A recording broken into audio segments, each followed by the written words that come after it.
All right, good evening, everyone, and welcome out to Speed Racing Network, where we present the Sparkle and Shine Clash at the Beach 250 here at Daytona. My name is Sean Griffith. I am here with Byron McDonald. How's it going tonight, Byron? It's going good, man. Ready to hit the high banks of Daytona and get some super speedway racing going. A little bump drafting, and hopefully come away with some great racing tonight. Absolutely. We have the Cup Series out here tonight, and these are the big guys. These are the guys that their I ratings are kind of up there, and they should know how to drive Daytona, but one little mistake can cause havoc for everyone. Yeah, it's avoiding that big one, and we're going to see the strategy play out. People going to the front, people dropping to the back, and letting the race come to them. So, going to be fun to have a fun night here at Daytona, and can't wait to get underway. Hey, while this is a preseason race, there is something huge to race for tonight. It's a 5-week series sponsorship from Sparkle and Shine and Next Diag. So the winner of tonight's race gets a sponsorship. Absolutely. I ran for this Wednesday night, and it was an absolute blast. Just the pressure ratcheted up just a little bit. So there's going to be pressure on these drivers tonight to keep their cars out of these wrecks and try to keep them out front. Yeah, we're going to have a great time tonight with that. We're going to have a great time this season. I mean, take a look at what we got on the screen here right now. Look at the money at the bottom. There's money everywhere in this series. If you want to win some money on iRacing, come out and join us at Speed Racing Network. Yeah, we have the best of the best, and that goes from admin all the way down to our last driver. Awesome organization. It's going to be a fun season. Well, one of the things that a lot of people love about our league is that we're kind of like a family. I mean, it's just kind of hard to describe the camaraderie that we see around here.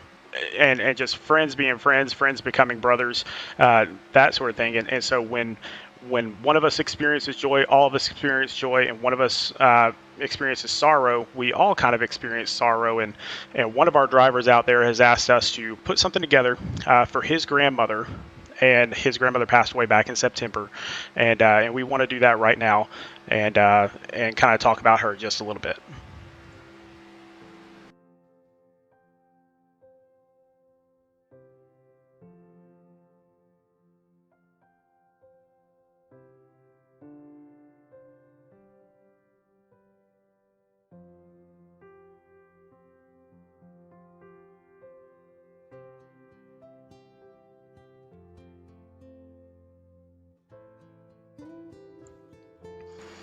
Yes, Miss Nancy Healy, and you can see there in that picture just the most beautiful smile, and of course, anytime someone experiences a loss like that, it hurts to the soul. And this is a woman that had 2 children, 5 grandchildren, 2 great grandchildren, left this world way too quickly, and we really are sorry for the loss to the Healy family. And I didn't even know her, but just the picture exudes nothing but joy, and she felt that joy when she was around her kids and her grandkids and her great-grandchildren, and she loved to dance, she loved to have fun, just smile, and just what a wonderful soul.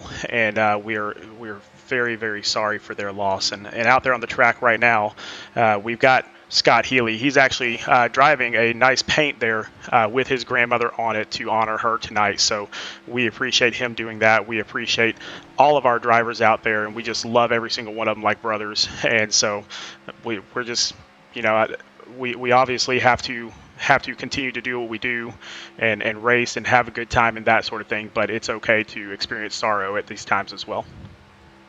Absolutely, and touching the family thing, we're planning to get together at Nashville Speedway next season, this coming season.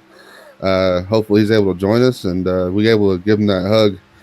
Right now it's virtual, but he's in our thoughts and prayers, and it's awesome. Hopefully, we can keep this car up front and get that W for her. Absolutely. So, Scott, man, we love having you out here, and we wish you and your family all the best. All right, as we turn back to the racing itself, and I know it's hard to go from something that somber to something that we all love to do and is exciting and that sort of thing. But let's talk about the series this season. So we're going to start up next week, January the 10th, at Chicagoland, and we've got 20 weeks of fun, Byron. Absolutely, and 20 weeks ahead, and you see the weekly entry fee, $15. So that means our sponsor stepped up this week. and it's paying for 5 races at $15 a race. And hopefully, the winner tonight is able to take advantage of that and possibly run this sponsor out the rest of the year. Yeah, I mean we're just like we said before, so much money out there. You know, $15 a week to get in, $1,000 for first place. We've got team championships out there.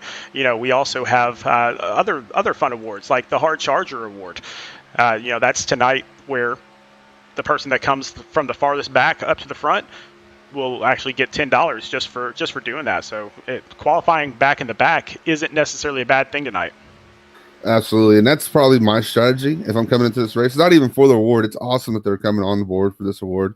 But Daytona is always going to be the person that rides around the back. So don't be surprised if we get a guy that picks up, 20 plus positions like we did Wednesday night in the Truck Series. I know the last time that we were at a super speedway in the Mid South Madness League, I know there are 2 or 3 teams that decided amongst themselves to stay 6 or 7 seconds back away from the pack, and they did that because the teams are back there, so you're not going to lose the draft, but you also avoid all the wreckage up front. Yeah, and it also helps with pit strategy, not being in the middle of that pack and trying to get out and get down the speed as well. So I'm not going to give out any strategy as a team captain for trucks, but I would definitely lean towards that, laying around the back and being patient and working your way up. And really, that's kind of the best strategy, and we see it all the time. Somebody starting from the back and working their way all the way through it, and that's what's called a hard charger. And the king of all hard chargers is Kane Cook. He has more hard charger awards than anyone else on the entire iRacing system, and so he has joined up with Speed Racing Network to offer some sim coaching, and we've had a few of those coaching sessions already. Yeah, we've seen the payoff already. Dean Brummett has been running great the last couple of weeks, and he was in that first session with Kane Cook, and we got a chance to talk to him about it, and just the guys that I've spoken with, and me personally working with them, a top of the line coach, and it's only going to get better from here. The more he gets under his belt, the better that we're going to get, and I can't wait to see what happens. Oh, you bet. Just the little tidbits that he's given left and right to a few different people, they have said has changed their entire outlook on iRacing. It's changed the way they actually race in the car. And so if you think it's easy, it's not. I mean, those little minor details is all it takes to go from being a loser to a champion. Oh yeah, and it's the little intricates that you don't even think of. It's the small secrets of iRacing that he's already got figured out, obviously, and those top level guys haven't figured out, and that's where we're all trying to get. Well, let's talk about some of these teams that are looking at this hard charger award, and also just to win the race, the sponsorship, everything. So let's start off with Bronco Motorsports, and I've got a little secret for you. We do have Chris Massey and Austin Reedy and Brad Herman and Tristan Bailey, but they have another driver out there tonight, and his name is Jay Gimble, and we saw him in 4Wide Racing last season. Great driver. Absolutely, great team overall, top to bottom, solid. There's no weak spots here, so I expect all 5 of these guys to be in that hunt for those playoff spots. Oh yeah, and but as always, there's always competition. In Filthy 5, they just call themselves just plain filthy, rated F, and that consists of Brandon Browning, Timothy Latham, Kyle Spees, Oscar Jensen, Bobby Brill. I mean, this is a stacked team. Yeah, these 5 here, we've already seen all 5 of them up front, leading laps, and just showing that they do belong here in this league and that they're a team to be reckoned with. Yeah, they are playing filthy. I mean, they're just always near the front, so we'll see how that goes tonight in this big pack racing. But don't look past H2K Motorsports. They're known as hard to kill for a reason. Yeah, it's going to be interesting to see how these guys work together tonight. They're got some new members, so Super Speedway tends to bring out the best team aspect of this racing. So we're going to find out a lot about all of our teams tonight. Yeah, Joseph DuPont, one of our better racers from the first season of Mid-South Madness. So he has captained this team for a couple of seasons now, and so he is looking to get back up on top. But don't look past R&D Motorsports either, because David Duke has put together a stellar team here. Yeah, these are Tennessee guys: Thomas Rutherford, Justin Boyles, Jordan Sailors, David Duke, and Mitch Rollo. Solid group of guys led by David Duke, and I've raced with Duke a couple times, and he's pretty tough. So I can imagine that his team's going to reflect his leadership. Yeah, David Duke. Yeah, he won our season finale last season in Mid South Madness. Thomas Rutherford was the runner-up in season one of Mid South Madness. Justin Boyles, a fantastic driver in the Open Cup series. Jordan Saylor, same thing there. Mitch Rollo, I haven't seen a lot of, but I'm telling you, I mean, this is nothing but talent. Yeah, not knowing much about Mitch Rollo, just having these four guys on the team, and I can only imagine he's up to their level. If not, they're going to bring him up there, and I expect all five of these guys to be competing for those playoff spots as well. Definitely. Next up, Revved Racing, and you know what? I'm going to let you kind of take the lead on this because these are your boys. Yeah, a little bias here. It's my boys here, Red Racing. We got a great group of guys: Damian Levinger in the two, Danny Dow, Alan Dobbs, Adam Pettit, and Brandon Key. And if there's one word to describe Rev Racing that I've known is consistency. And we lean on that. And we may not come away with the most wins, but we're always going to be up there, just consistently battling for top tens. See, you say consistency, I say strategy, and yes, consistency is there, but there's a strategy in the way that Rev Racing does that, and I highly expect to see that strategy come out tonight. Oh yeah, we got some things up our sleeve. It's going to be interesting to see how quick these guys get together and really work together. And I expect some of these guys to be up to the front at the end if they can keep their cards clean. Man, I'm trying everything I can for you to give us that strategy right now, but I know that there's some drivers out there that are actually watching the broadcast, so I'm not going to make you do that. But yeah, Adam Pettit has put together a stellar team there, but so has Jake Roel and Jacob Smith. So Roel Smith Racing, they used to be Striker Motorsports last season. They decided to change it into Roel Smith Racing. They have a good bunch of guys here with Jake Roel, Jacob Smith, Dean Brummett, and Scott Healy. Oh yeah, rebranding for the season, and I expect big things. Dean Brumman's already shown his strength, and I continue just to expect that just to roll downhill here with these other three guys. Yeah, and then of course don't look past Scott Healy either, racing for his Nana tonight. And so again, we apologize for we're sorry for that loss. You know, definitely our sympathies there. Jake Roel, Jacob Smith, fantastic drivers in their own right, won a lot of races last season. So they've got a little bit of a team. But finally, we got to get to the factory team, the home team. Team SRN, Team Speed Racing Network.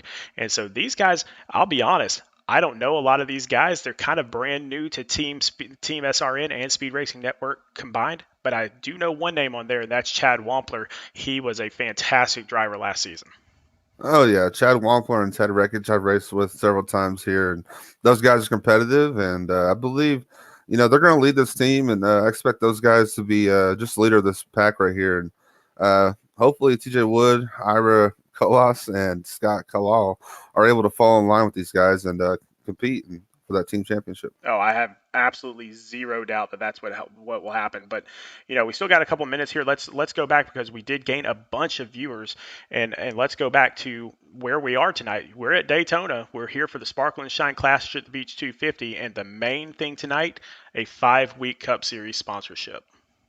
Oh yeah, the intensity is already high just because it's Daytona, and so many people, push that envelope so much. And with this sponsorship coming online, I can tell you personally at Texas, typically that was one of the more intense races I've been in, knowing that sponsorship was on the line. So it's going to be great to see these guys battling it out all night, and hopefully avoiding that big one, and see who's there at the end. Yeah, just kind of going out towards the track, just kind of looking to see what we got going on out there. Really, not much going on. Most of the people have already gone out there and qualified. So you can see there that was the number. That was Brandon Key. He's the 6 on the scoreboard, the number 75 on his car. We joke with Brandon Key all the time, and he is a member of Rev Racing, that he changes his number just about every week. Yeah, he put it up to a vote, and I even made the joke. He announced, he was like, "Oh, after consideration of several numbers, I've decided 75." And I joked him and said, "Are you committing to a college, or are you picking a number, man? Like, make up your mind." But he's always looking to gain that edge of paint scheme. I'm the same way. Hey, look good, feel good. So if the 75 makes him happy, hopefully he sticks with it. Well, you can see up at the top of the screen there the intervals that are going on, and that's your qualifying intervals right now. So you can see some of the names that we're going to be talking about tonight. Every single one of these drivers has already committed to Speed Racing Network for this series, for the Cup Series, and so most of them are already on a team. There are a couple drivers out there that are independents, but for the most part, that team aspect, especially here at Daytona, is going to be huge. Oh yeah, it's going to be crucial, even for those guys that are independent that come in, and hopefully they can find some help and work together with some of these guys. But I expect these qualifying times to show just where the strategy is going to lie for some of these teams, just depending on where their teams at individually, and how far apart they are.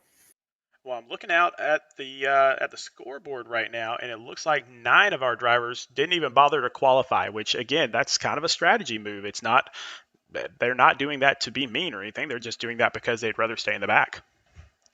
Yeah, it's just one of those strategies that plays out typically well for those that are able to be patient with it, because it is a long race, 100 laps, and riding around in the back, you got to know when to go and when it's time to go, and able to avoid those wrecks. So hopefully those guys that are in the back, we'll see how the strategy pays off for those guys.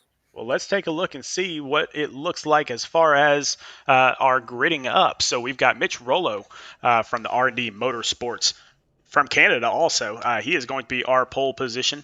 And then Greg Wellen from H2K Motorsports in second. Chad Wampler from Team SRN in third. Justin Boyles from R&D Motorsports there in fourth. Yeah, we got Ira Kolos here at fifth in Team SRN. Hope I didn't butcher that name too bad. And sixth place, we got Danny Dow for Red Racing. David Duke there at R&D for seventh, and TJ Wood in eighth for Team SRN, also from Canada. Yeah, Ted Rekich from Team SRN in ninth. Oscar Jensen from the Filthy Five in 10th. Scott Kalal from Team SRN in 11th.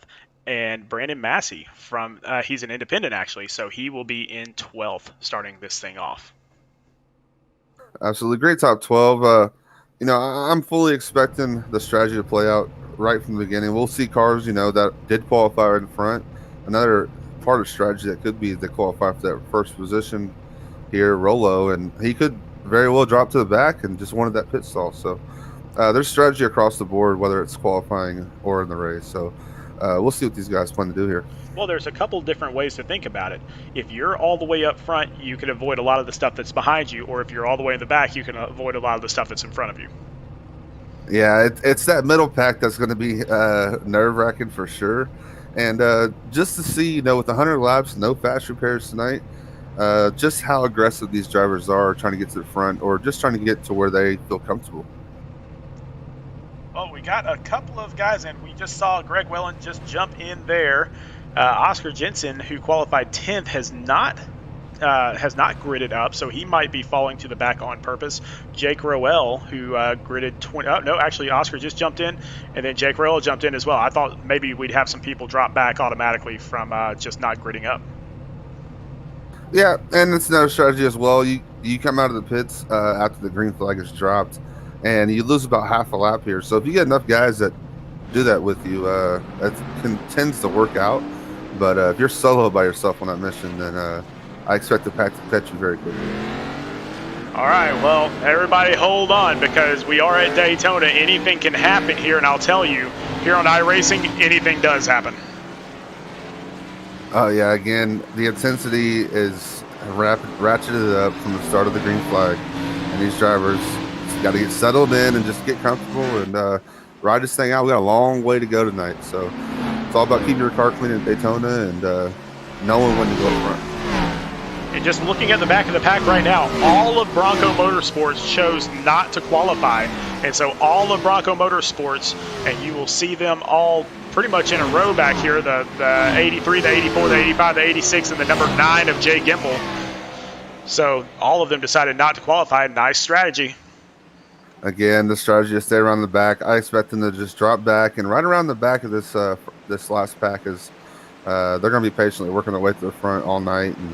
And it's kind of an advantage because you can duck down and not really have to slow down too much. So I expect that we get to those green flag pit stops, that strategy is going to come into play.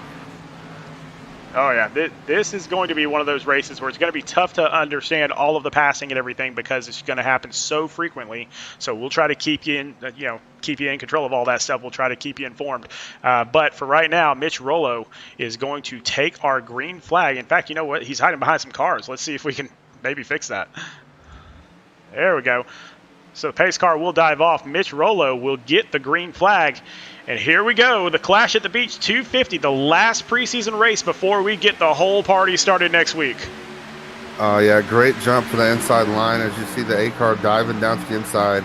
It's going to be interesting to see whether they pack up or just try to drop down to that line and ride around and get comfortable. Well, Mitch Rollo still maintains that lead very, very quickly off the jump. Justin Boyles is going to bring up second place. He was on the outside road, dove down to the inside. Yeah, as you see now, that inside line is so formed together.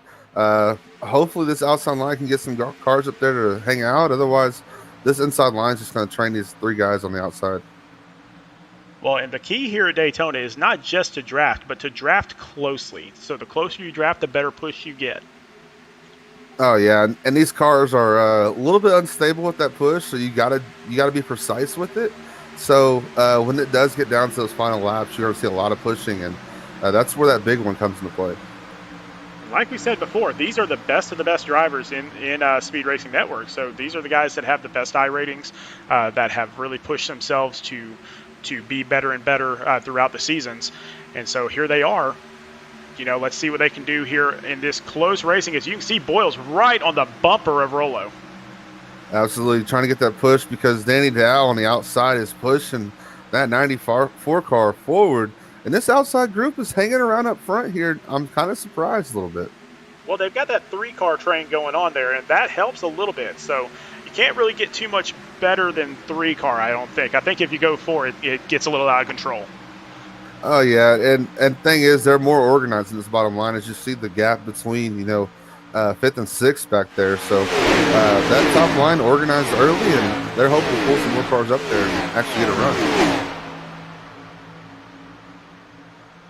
And they are still just same people. Nothing's really changing up here. They're just all kind of riding around for now. They know that we still have 97 laps of this, and this is going to be a long, long night if they start to mess around too early. Oh yeah, and the key is settling in and just getting comfortable with the cars around you, knowing who's around you, and not really making any crazy moves to start this race because you do have 100 laps of this race, and that is a long time here at Daytona. And if you make that move too soon, your night's going to end up pretty quick. Well, just kind of stepping back towards the back just a little bit, Oscar Jensen, who started off in 10th position, has dropped all the way back to 25th position to get with his other friends, the Filthy Five, back in the back. Yeah, again, just another strategy ploy for Oscar Jensen, dropping back and just running around with his teammates right now. Again, staying in that draft and not making sure that he doesn't lose sight of that lead pack. And he's just going to ride around here and just hang out. And that's really, that's what I would do. And I'm not going to say that's the best thing to do because obviously I'm in the booth and I'm not out there racing. Yeah, and it's a double-edged sword. It works out a lot of the time, but sometimes you get that unfortunate, wreck in front of you that you still can't miss. There's no safe place here in Daytona, whether you're in front or just riding around the back. Yeah, even if you have that 6-second gap that we were talking about a little bit earlier, even with that 6 seconds closes awfully fast if there are cars all over the track from a huge wreck. Oh yeah, trust me, I've seen it happen, and you're riding around the back just comfortably, riding, and then all of a sudden something goes wrong, and the end of your night comes quicker than you expected. You can see a lot of movement back and forth, but really for the most part, they're just trying to stay in that line. Justin Boyle's doing a great job pushing Mitch Rollo. Then you got Danny Dow there on the outside pushing Greg Wellen really well. So those top 4 pretty much stayed the same the whole time. Yeah, you look a little bit further back there in the middle, you see the 2-car riding high. So in the wall. He's in the wall, hopefully able to control it. He keeps it control, and luckily these guys stay green. I want to say that's Damian Liniger. Yes, Damian Liniger for Rev Racing. Dropping back. Here he is. Brandon Key's going to pick him up. And so he's going to fall back just a little bit, and just that little bit of a scrape could cause some damage to the car, which makes it not as aerodynamic, and that is extremely important here. Oh, absolutely. Daytona's all about keeping the nose on that car, and you get a little bit of damage here. It's going to be a parachute down that back stretch, and you'll be one of those cars that can push somebody. But when you're in the front of the pack, you just slow that car behind you down so much. So, keeping the four corners on the car is definitely important here at Daytona. And they are doing a great job keeping these cars on the track. I mean, it is not an easy track. No, and it's one of those things that you're in a box and you're focused on the car in front of you, and it's that one slight mistake that the wiggle of the wheel that you have if somebody's pushing you that typically brings out that yellow. So as long as these guys just keep their wheels centered, and that's a lot harder than what I say it is, but that's the whole focus here. You're focused on the car in front of you and just trying to give him room and not too close, and end up getting in that bumper. You can see just all those cars lined up. And just, I'm telling you, one little wiggle is all it's going to take. As you see, Greg Wellen actually technically has the lead here, but here comes Mitch Rollo once again on that bottom side. Now, what happens as that car's, the Justin Boyle's car is going to be heating up a lot there, isn't it? Oh, yeah, and you'll see him poke his nose out there, get down to that yellow line. So he's communicating right now with Rollo, hey, I'm going to dive down here. I'm not trying to pass you, just trying to put some air on this nose and cool off. As you see him kind of pull away a little bit from this group, that could be a bad thing because you lose that run as those cars there in third place and get this run. And I'll be surprised if he does not go up to the outside as he stays tucked in. Yeah, and at some point he is going to make that move, but Justin Boyles is a very, very patient person. I think he's going to wait just a while. Actually, he thought about it. He thought about going outside there. Yeah, getting into that corner, you got to make sure that you're lined up. Probably push the 96 a little bit too far into that corner, and that's what got his car upset. As he's going to dive to the inside here and look to take the lead. Yeah, I think he may. Oh, we got some touching going on down there. I believe that's the 65 of Brandon Massey that got touched. Absolutely. You see some impatience going on as, we're 10 laps into this run. Tires getting a little warm. Guys getting a little impatient with the car in front of them, so we're going to see some moves here. Yeah, it is extremely tough to sit there for 100 laps behind all these other guys just waiting for your turn. Yeah, and the word of the night is patience. You're sitting there in second, as we saw, the 8. Justin Boyle is just sitting there in second, and that one small move from the 96, he took advantage of it and took the lead. Now he's leading this pack. And just looking back towards the back, it looks like Adam Pettit is pitting for some reason, and I'm not really sure what that's all about, but he has got some serious damage there. Not sure what that's about. Let's see if maybe we can figure that out really quick with our very first wreck replay of the evening. Yeah, and it had to be a spin that took him to the inside wall, I would imagine, with the caution not coming out. So, yeah. Oh, how did that not bring out the caution? That's wow. Drastic for not bringing out the caution. And it looks like a ton of cars. So Oscar Jensen involved in that. Alan Dobbs involved in that. Just a lot of cars involved there. And Adam just immediately takes it over the wall. That's the yellow is out now. Wow, and then we've got some more spinning going on. So Greg Wellen, actually one of our leaders, then wrecked. So let's go back once again for another wreck replay. And unfortunately, I saw the car of Scott Healy get caught up in that wreck, that first wreck that did not. Yeah, I saw that as well. Yeah, and we'll jump back to that hopefully here in just a second. But wow, just huge wreck. Brandon Key caught up in that as well. Just absolutely nowhere to go. Guys get a little dicey there, for lap 10, lap 12 of this race. Unfortunate. That took out a lot of good cars tonight. Yeah, Bobby Brill involved in that. Let's see if we can get a better view here. Looks like Danny Dow right on the tail of Greg Wellen, and he just got right up underneath him. Yeah, again, it's that bump, especially in the corner. Unfortunate situation, and you can just tell the bumpers weren't lined up and just hooked him in the left rear quarter. Unfortunate situation there. Yeah, we're going to see what Bobby Brill saw here. Trying to get it woed up and just last second runs. Actually, I think he did get it woed up. He did a good job of that. There we go. Great wheel in there. Did a great job of that. All right, I'll so tell you, and being in that situation, you're just nervous the entire time. You're hoping somebody behind you doesn't get into you. Great driving. and then this is the wreck that happened a little bit earlier, and it looks like some people get a little bit out of shape. Yeah, that's the 33 of Brian O'Shell. Gets down into the infield, and when he comes back up, I think that's what starts it. Oh, yeah, he came right back up on the track. Oh, my goodness. And how did that not bring out a caution? We have no idea. Yeah, that took out the back half of the field, and then our wreck that actually brought out the caution took out the front half. So, gonna be interesting to see who still has a car here. A and B, I don't know. Coming to that grass, it's difficult to get wound up, but that's just unfortunate driving there. Man, just an unfortunate incident for everybody involved, and you can see just carnage down there. So Brian O'Shell with a wrecked car right now. You got a bunch of other guys out there. Adam Pettit still in the pits getting repairs. Oscar Jensen still getting repairs. Brandon Massey, Chris Massey. Just tons of people in the pits right now. Let's check in because I believe you're right that Scott Healy was involved in that first wreck. But I'm not sure if he's going to be in the pits for repairs for very long. We'll find that out. But Justin Boyles is going to have the lead as we get all back organized again. And just the one thing to point out there was, unfortunately, the first wreck didn't bring out the caution. But, the second one happened in the front and the first one happened in the back. So, again, just to touch on the fact that there's no safe place here at Daytona. And we're going to see who comes out of here with some damage and who comes out here with a clean car. And we're going to see these guys work their way to the front. Basically, everybody from 19th back all has damage right now. And so many people getting damage repaired as I think Michael Spangler is going to get back out on the track and stay on that lead lap. I'm not sure if any of these other guys are going to be able to do that, though. That's, really rough.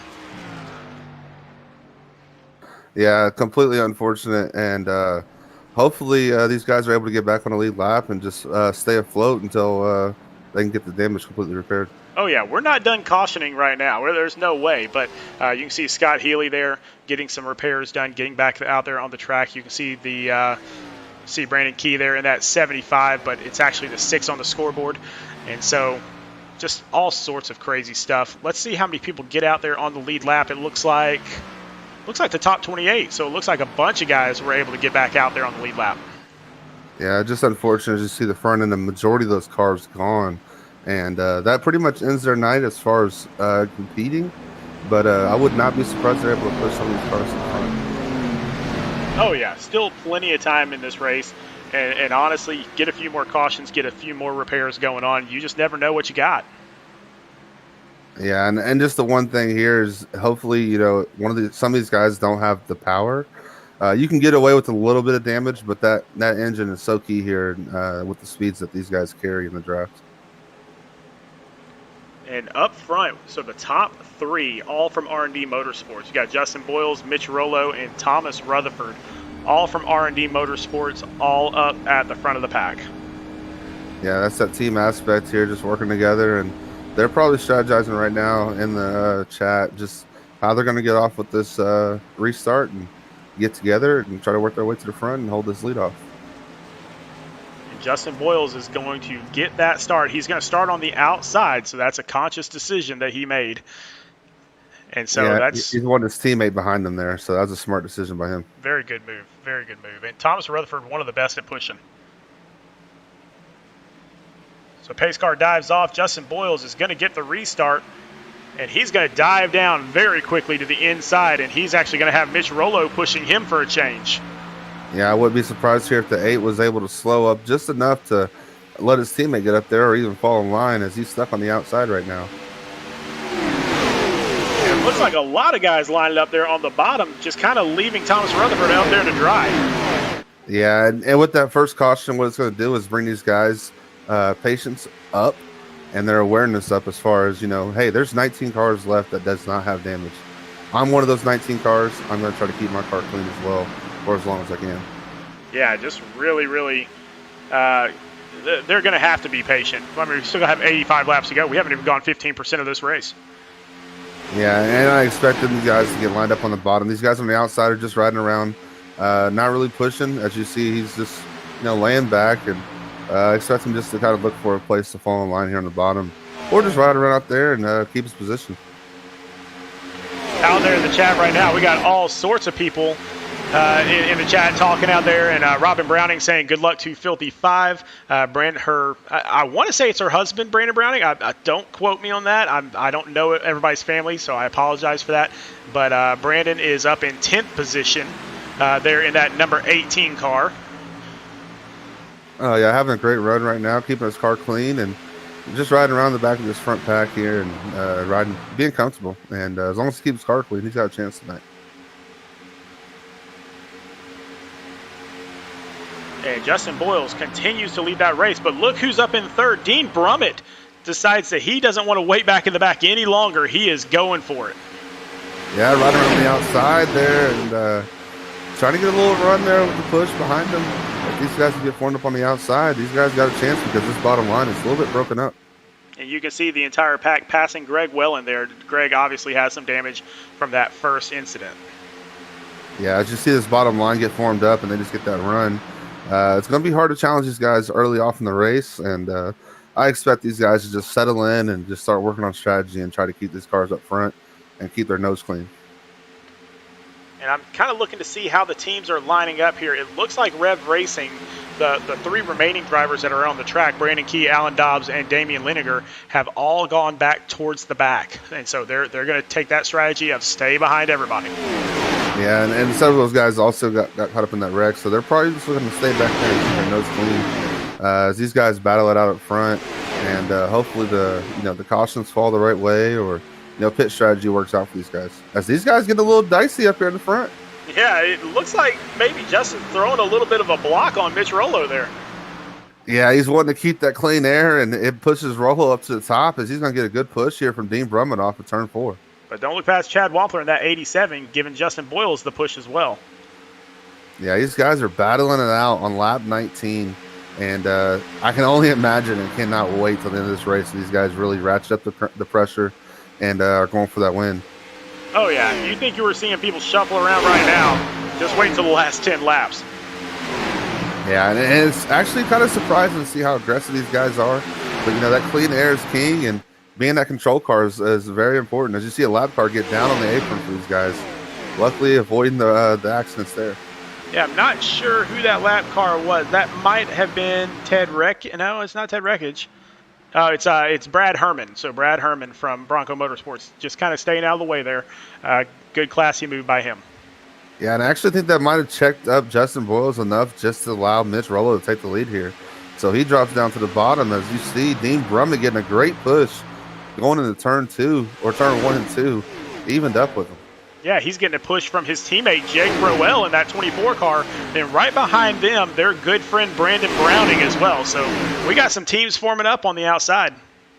Oh, yeah, and that strategy of teams, as you see this lap car here, as they're getting shuffled up and they're not wanting to give up that lead as Rollo tries to block, and he's going to throw another block, and they're going to drop down to this bottom as Jake Rowell goes to the inside of both these guys. Oh, wow, and then Mitch Rollo comes down and blocks Jake Rowell on the inside. Jake Rollo or Mitch Rollo not wanting to give up the lead. Dicey move this early in the race, but it paid off.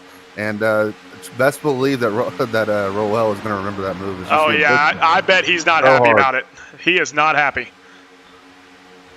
Yeah, he's pushing them hard now, just letting them know, hey, I'm here, and I'm not going anywhere. So he's going to put some pressure on here and see if Mitch Rollo is able to hold that bottom. Yeah, Jake is the type of driver that he wants to be up front the entire race. That's how he avoids incidents, is he just stays up front the entire time. But, man, sometimes people just will not let him get there. Yeah, as you see Dean Brummett fall in line. So this whole entire front pack realizing, hey, we're getting a little dicey here. Let's drop to the bottom and just be a little patient here as, Mitch Rowell continues to lead this pack. Out in the chat, Travis Trevelyan, one of Jake Rowell's former teammates, saying, about to be a caution. and it could happen, but Jake Rowell pops out to the outside. No help for him out there, so he may get shuffled back. Yeah, I don't know if that was a product of him just trying to make the move for the pass or We see him blinking just a little bit, so he might have dropped it back and going to drop back to the back of this pack and just avoid blinking into somebody. So either way, he's going to drop back here, and these guys on the inside are going to get by. Still out there in the chat, Devin Zimmerman, one of Tank Racing's drivers in the Xfinity Series, great driver himself, saying that the grass on the infield where Brian O'Shell was sliding across and he slid back up onto the track, you can't stop on that grass. It is slick. It's not like your brakes work on that. Oh, no, and I guarantee if we went back and looked at his cockpit, his wheel was cranked all the way to the left. It's just one of those things that in iRacing that, it's one of those things that's hard to control because you're on that brake, but you're just continuously sliding. And it looks like maybe Vinny TM is saying, where's my 8-wide racing? Well, hopefully we don't get 8-wide racing here because that would just cause another caution. Yeah, fortunately, we are not at iRacing Super Speedway. If we were there, we'd get the 8-wide racing. But as you see the team here of, I believe it was the 4 that jumped out, or the 8 jumped out of line here, they're going to try to go to the front. That's right. Teammates Justin Boyles and Thomas Rutherford popping up on the outside. Now they're tracking down their own teammate, Mitch Rollo, and looks like Justin Boyles will get the lead just momentarily. And is he going to dive down the inside? If so, he's leaving his teammate to dry. Nope, they're going to let him in too. So top 3, all R&D Motorsports. I guarantee you they were in that team chat and said, Rollo, slow up just a little bit, check out this group. As you see these guys jump to the outside. So I believe they jumped to the outside knowing that Rollo was going to slow up for him, and now the top 3 are in front, and they're all R&D Motorsports. So R&D doing what they've done all preseason long and kind of showing out a little bit. They really, really want to show that they can compete this season. Oh, yeah, and just from the racing aspect, that was an incredible move just from the 96 to keep these guys behind them and allow these guys to make that pass. So we see 2 cars on the outside looking like they're going to be a little impatient here, so they're going to go to the front. Yeah, that's Brandon Browning and Bobby Brill, so 2 teammates from the Filthy 5, and then they're going to jump out to the outside. It looked like Justin Boyles was trying to jump out there with them, but then he thought better of it. That is such a bold move to go up there and block that run. As that lead car, that is the pressure that you face. Knowing that the outside run is coming, you probably get your teammates talking in your ear, hey, they're coming, and then you just jump out there and hope that they check up because, with no fast repairs, I'm sure the 18 checked up there for him, but, officials, towards the end of the race, the 18 is not going to lift there, and it's going to get pretty crazy. And right now, Brandon Browning, hey, out there in the chat, we got Robert Browning saying that yes, she's the wife of Brandon Browning, and take a look at your husband right now. He is going for the lead. Yeah, he's going to get a good push there on the outside as a 3, trying to get him up there. We're going to see if he's able to clear these 3 cars that are in front. These teammates that are pushing each other pretty hard. Yeah, Brandon Browning has definitely raced with Justin Boyles and Thomas Rutherford before, so all these guys have a lot of experience with each other. Oh, yeah, as you see him go up there and try to block that run, but this time unsuccessful as, Brandon Browning's going to get the run here and hopefully be able to clear these 2 cars. Well, so the question is, once he clears, does he drop down to the bottom of the track and leave Bobby Brill hanging, or does he stay up there with his teammate? I think Brandon Browning's going to stay up top. Yeah, I think he got to stay up top. It's your teammate, A and B. Even if he wasn't your teammate, just to make that friend, just in case you need him back at the end of the race. As you see, Bobby Brill pushed them to the front here. They're just not able to clear those cars with just 2 of them. So we got a lap car here in the front, and hopefully that does not come into play. Yeah, Brandon Browning, a very, very good super speedway driver. He loves racing Daytona and Talladega. This is one of the things that he just enjoys doing on a regular basis. And so it's good to see him up front. The last couple times we've seen him in a league race at Talladega or Daytona hasn't ended very well. Yeah, as he's leading out front right now, getting a great push down the backstretch as his teammate gets left off the dry, and he's going to drop back to this pack. Yeah, Bobby Brill is going to tuck into line, but here comes Justin Boyles trying to get out to the outside. He does not want Brandon to lead this thing. Yeah, and I fully expect his 2 other R&D teammates to jump outside. And this is where it's unfortunate that Bobby Brill wasn't able to get in with them because now he's relying on other cars to push him up here. As these 3 are going to bring the other 2 cars with them. And just going around him, no help there for Brandon Browning. That's amazing. You don't see that every day where the bottom of the track is completely empty and the top of the track is where everybody's at. No, and you got to think that R&D may have worked out, a deal with the 87 and the 23 here. So, hey, we're going to push each other to the front, and our strategies align with each other. So they're probably working together at the beginning of this race. Yeah, definitely. R&D and Team SRN are affiliates of each other, and so again, those drivers know each other. They are not allowed in each other's chats, and so if they do have some type of a handshake deal, it is not something they're chatting about over the Discord, because that is something that the admins actually do check. They be sure that only 5 drivers of that team are in the chat at one time. For and the thing is, just knowing that they're probably your sister, your satellite team essentially, in NASCAR terms, you're going to want those guys up there with you, because you might be that car up front that needs help later, and it's just one of those guys. So those guys went with them. Brendan Browning and Bobby Brill back behind this pack now, working together. So we'll see if these guys are able to get another run on the outside and work their way to the front. Yeah, but Justin Boyle's leading this train right now. Thomas Rutherford just behind, and Thomas didn't really have a great end of the season last season in Mid-South Madness Season 2, and so he is looking to make some waves here in Speed Racing Network, the Cup Series. Oh, yeah, there's no way to get your year started off great with the last preseason race and what's on the line tonight with our sponsor, Sparkle and Shine, coming on with the sponsorship. So definitely would be rewarding for him, and a great reaffirmation, that you belong in this league, and that, last year was a fluke. So top 3 right now, still R&D Motorsports, and you got a couple of Team SRN in 4th and 5th, and then you have Filthy 5 in 6th and 7th. And so we've got definitely some team racing going on. Yeah, we're getting to that point where green flag pit stops are going to be relevant. So we're going to see how these pit stops play into the factor of these teams and how well they work together getting on and off pit road. Again, lap 31, so not even halfway yet, and we have definitely had some action already. Looking out on the track, out on the scoreboard, so 22 cars still on the lead lap. Yeah, and if you're one of those back cars that may have damage, you're hoping here for a caution. These guys get a little dicey, but just the way it's playing out now, and these guys basically single file throughout the pack, you're now switching to the gear of, okay, where can I make up time as far as pit strategy? Well, not just pit strategy, but where can I make up time on the track itself? And that's what a lot of these guys that are, 9th place and back, that's what they're thinking right now is, okay, at what point do I go and how do I get there? Absolutely. And this is one of those places that you can come in hot and get down to pit road speed because of the pit road being 55 miles an hour. It's not like a Bristol where you're going, from 120 down to 35. And so you're going to see these guys be super aggressive on these pit stops and look at the makeup track time, all getting on and off pit road.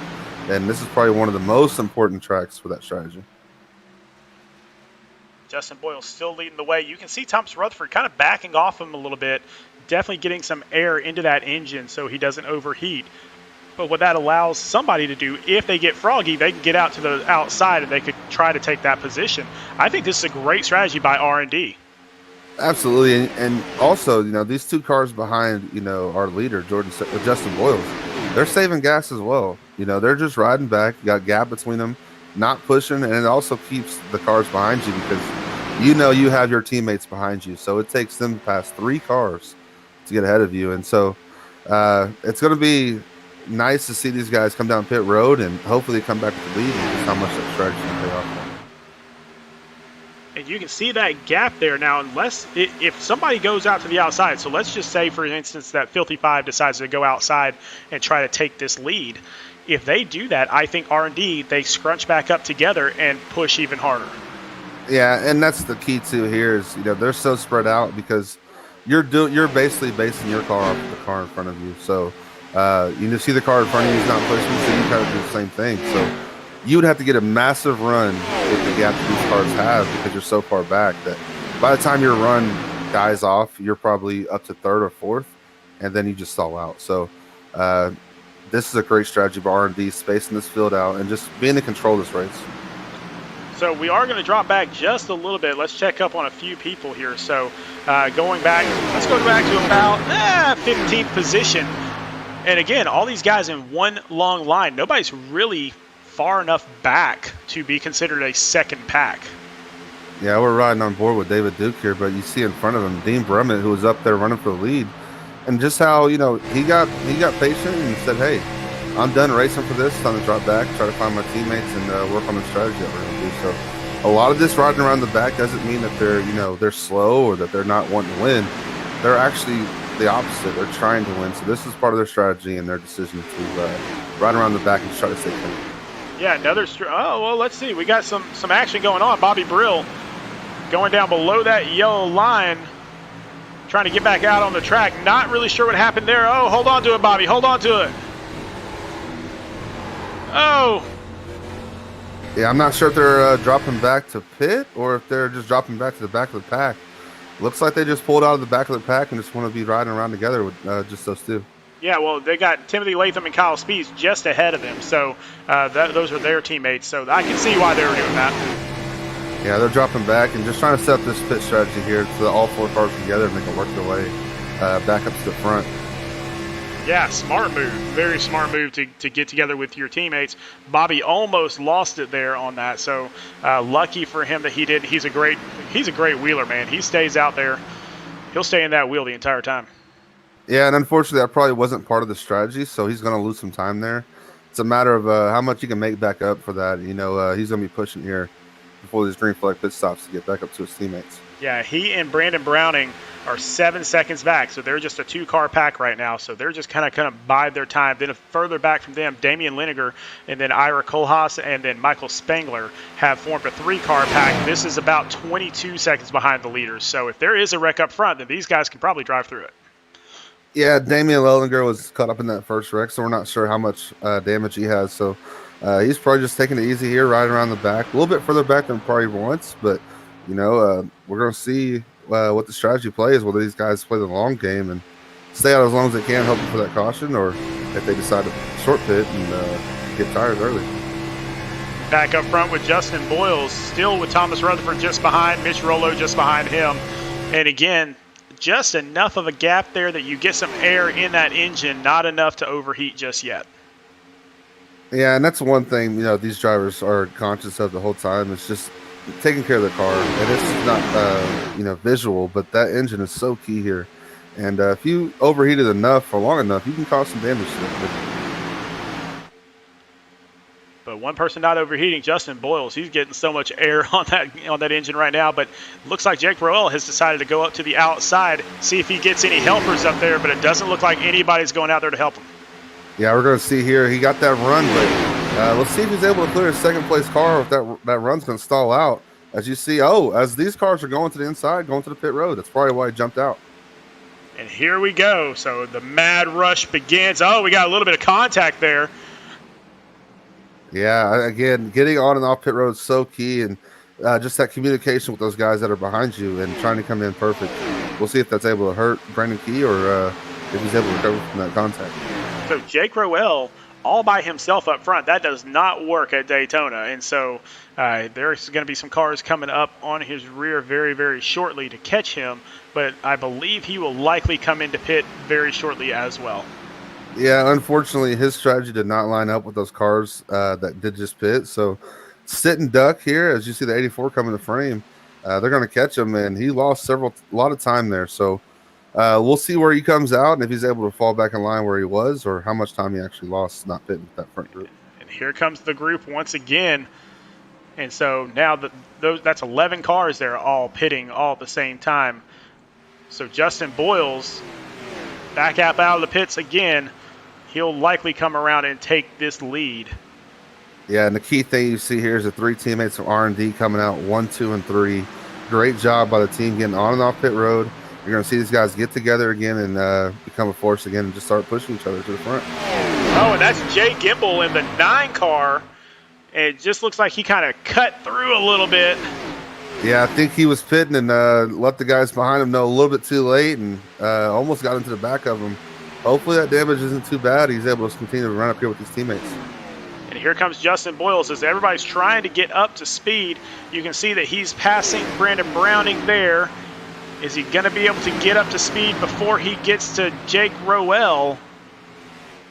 Here comes Jake Roel, and you can see the pack led by Justin Boyles behind. I think Jake Roel might maintain this lead. I'll tell you, the one thing was probably getting on and off pit road. Those guys were a little bit organized, that second group that came. And you see the time that they made up paying off as they come out in front. taking a look at all the pit times are pretty much the same. I mean, just man, really, really great job by Jake Royal and Dean Brummett there, and they are going to lead this race for Royal Smith Racing. Yeah, you got to think R&D saw those cars that are coming in with them, and they kind of slowed up a little bit more than they wanted to, getting on pit road and making sure they didn't make any contact with people. So, luckily, Jake Royal and Dean Brummett here coming off pit road 1-2. We'll see how long that stays as these three cars are catching them. Out there in the chat, Scott Healy has joined the chat room saying, "Hey, you know, I'm watching. I'm not giving up, but you know, my car is getting fixed. So hopefully, I'll get back out there soon to ride around a few laps." So, Scott, we appreciate you being here, buddy. Tough luck for you on that first little incident that didn't even bring out a caution, but hopefully everything's good there, and we appreciate it. Yeah, and we appreciate him running that car, and just our prayers and thoughts with him and his family this year. And you know, that's one thing I wanted to touch on earlier that I didn't get to was, you know, this is the release for most drivers. So that's why he's getting back out there, and he just wants to get back out there and put some laps in, even though his race is, as far as winning, is over. But great job for him to get back out there and get back in the car. Yeah, and again, all of these guys, we compete against each other every single week, and sometimes it can get heated because sometimes there's money on the line or pride on the line, whatever it is. But at the end of the day, if you ask any one of these people to be there for you, they would be there for you 100%. Absolutely, and that's the great part about the Speed Racing Network leagues, and even from top to bottom, regardless if you're a truck or a cup driver, there's always going to be someone there for you. And you know, Justin Boyle is able to move back out in front as R&D Motorsports 1-2-3. They retake that lead. Jake Roel and Dean Brummett are going to hang with them for a while, but make no mistake, it is just a matter of time before Jake and Dean decide to try to take that outside one more time. Yeah, and that's what's going to be crazy is, you know, you see R&D has 3 cars in this battle, so Jake Roel and Dean Brummett by themselves, just those two, so 3 versus 2, we're going to see really where the team aspect comes in with these cars tonight.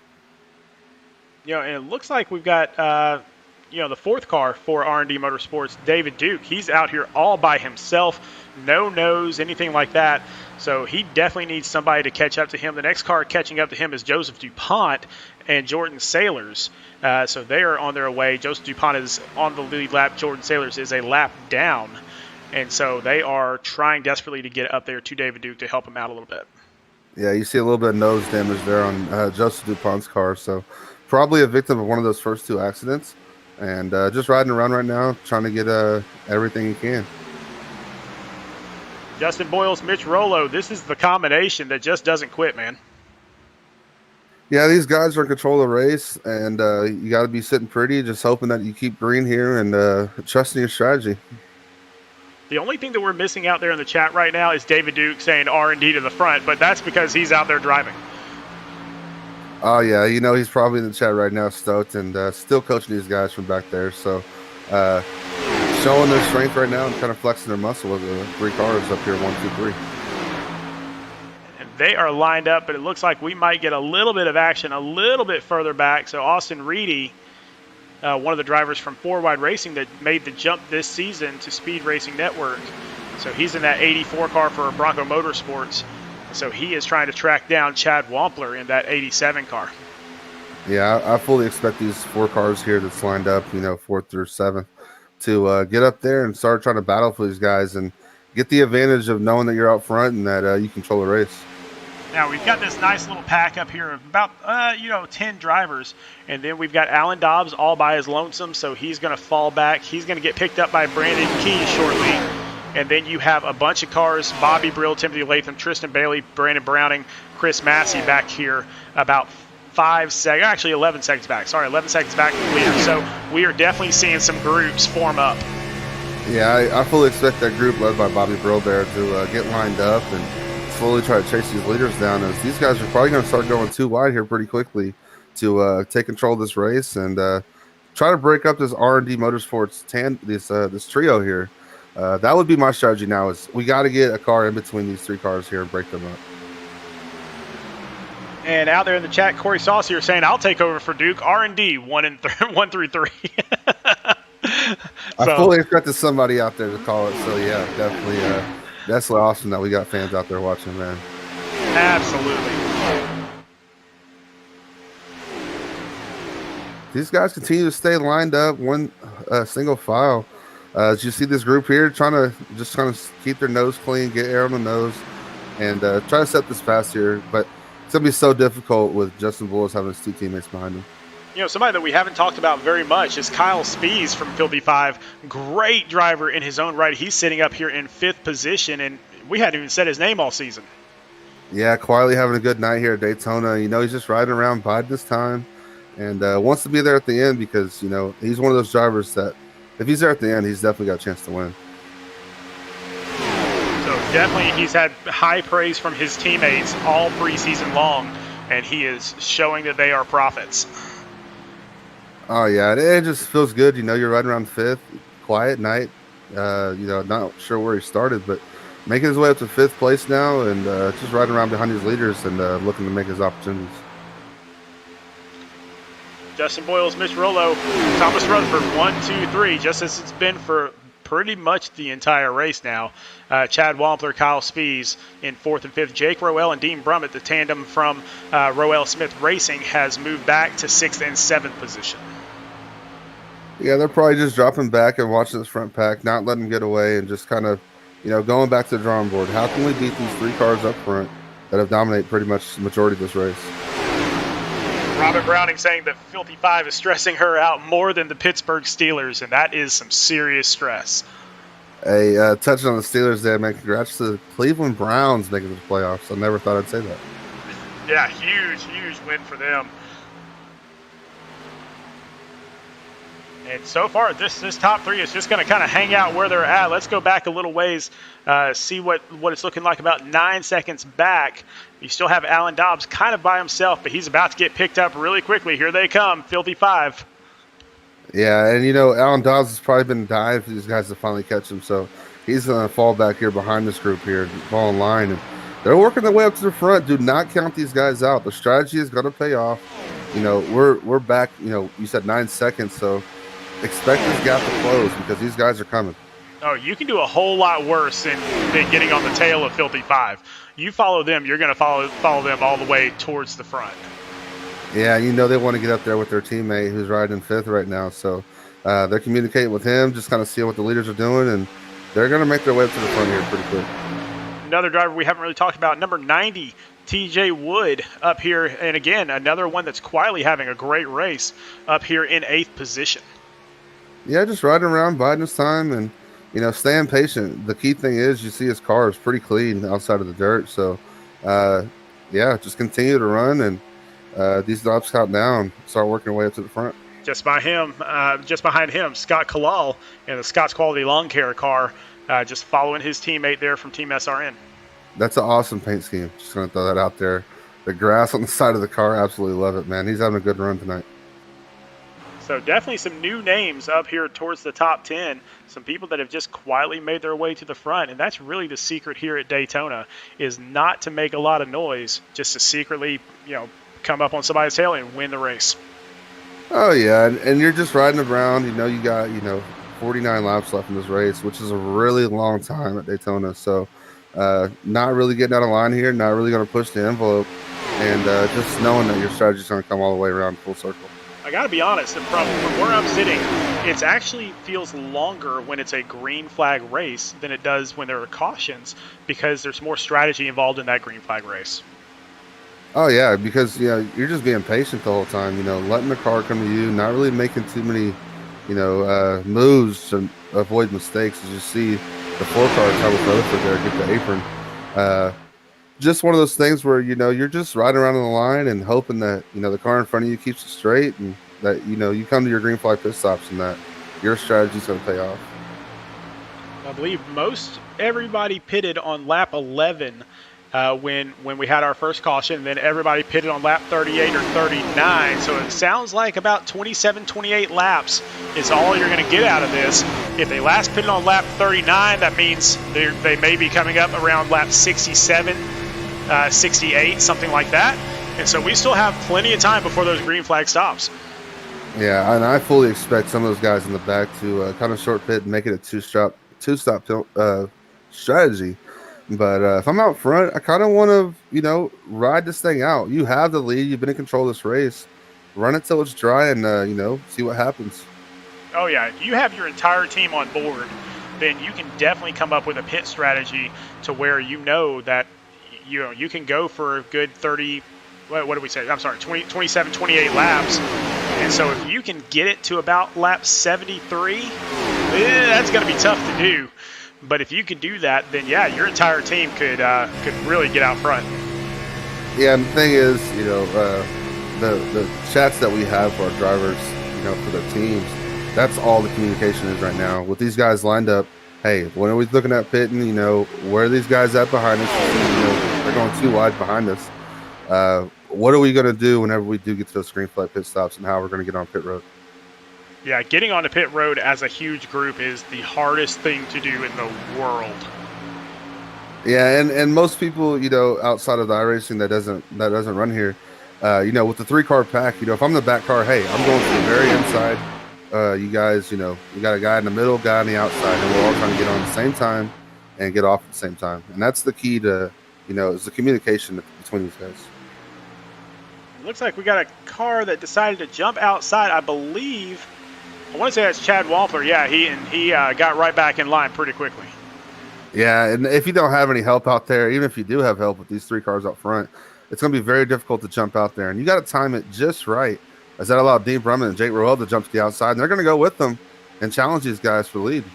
Yeah, I think everybody's just pretty tired of R&D just riding up front the entire time. And again, that strategy is somebody's got to get between them. Oh, yeah, and the whole thing is to break this group up and kind of throw their strategy off. Being in the lead is completely different than being back, 5 or 6 cars is the one you're going to come. And especially if they're able to break this group up and put a car between them. I can promise you the biggest smile that is out there right now is Justin Boyles, because he just loves leading laps and he loves super speedways. Oh, yeah, and it's a blast. It's an absolute blast to come here and, be in control of this race. As you see him on the bottom line, I expect him to come up here, block this run from Jake Roel, and just kind of running his own race and controlling it. You can see he's actually catching up to David Duke and Jordan Sailors, who are his teammates. And, of course, his teammates are going to get out of the way. But this could be an opportunity for his teammates to accidentally take that top line and slow down those 2 cars up top. Oh, man, that would be unfortunate for Jake Roel. I fully expect these guys to just drop to the top or go to the top or drop to the bottom and fall in the back of this pack and hopefully get up to their teammates and become the pushers of these 3 cars and be even stronger. Yep, they're going to go high. And again, that's going to slow down Jake Roel and Dean Brumman. Yeah, Jake Roel is going to be scrambling here to probably get to the bottom as he goes to the bottom there.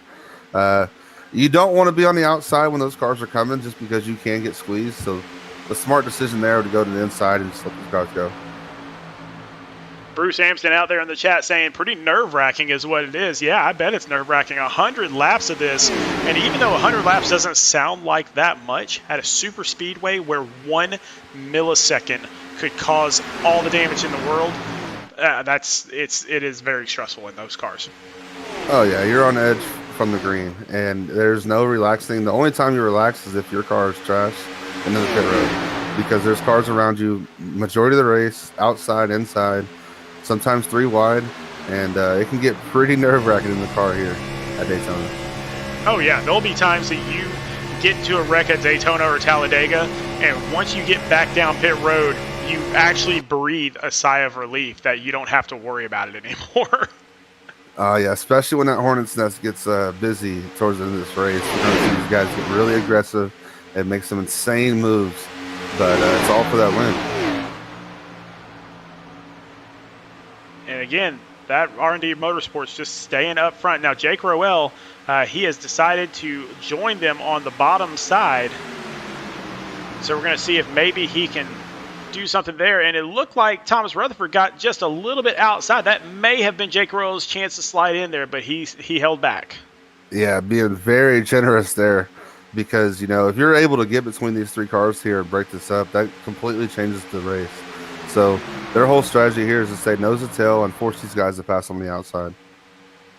And this is where we go back, and I know Rev Racing is not up front right now, but this is where we go back and we talk about the strategy that Rev Racing is all about, which is just be sure your car is still running at the end of the race. Oh yeah, especially here at Daytona, it's the most important thing because, you could be eighth, with 2 laps to go and end up winning the race because that's just the type of runs that we have here.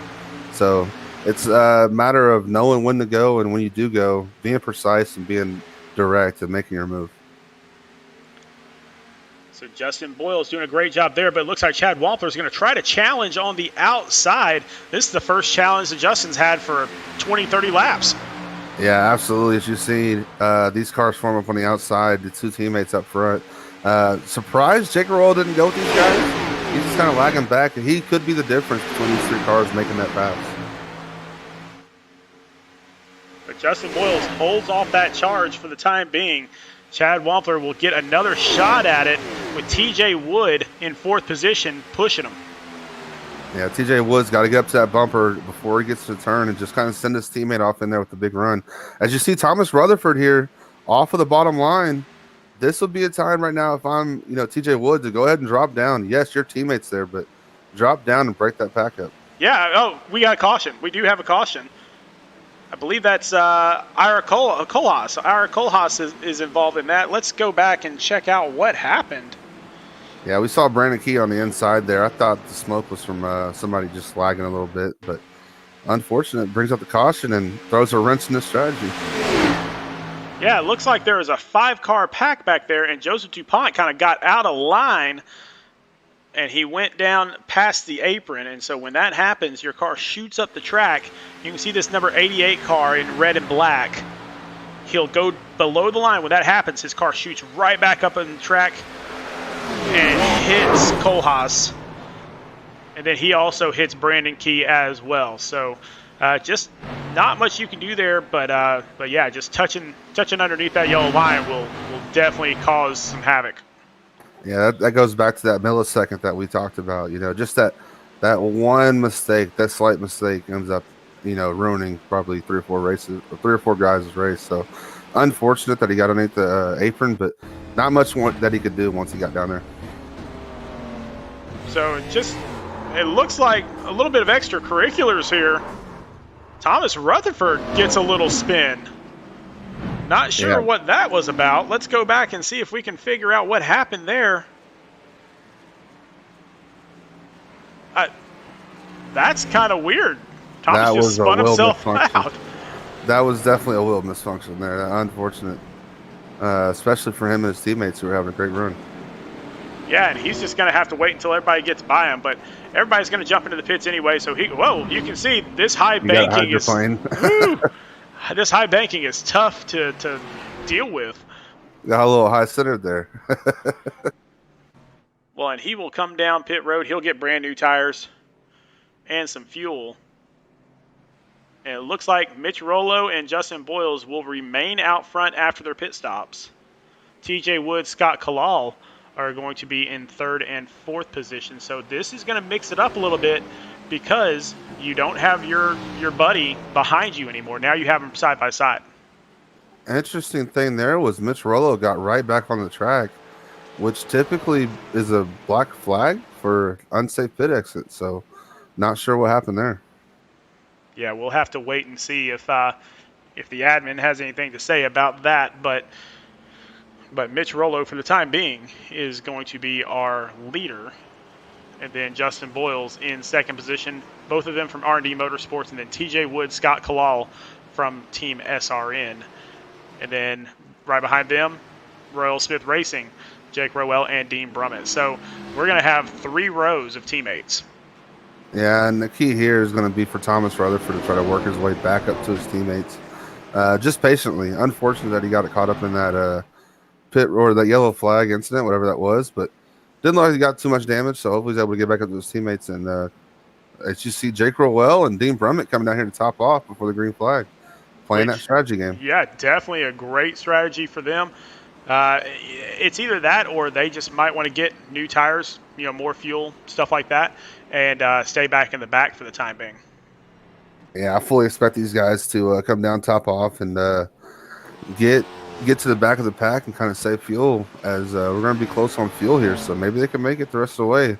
Definitely something to keep an eye on. Mitch Rollo, it looks like he may have been given that penalty because he is falling back, so he might have gotten an EOL penalty for that. Yeah, and that only hurts not only him but also his teammate Justin Boyles, who's been leading the majority of this race, thanks in part to his teammates. So definitely different aspect of the race here is we'll see what Justin Boyles has when he doesn't have his teammates with him.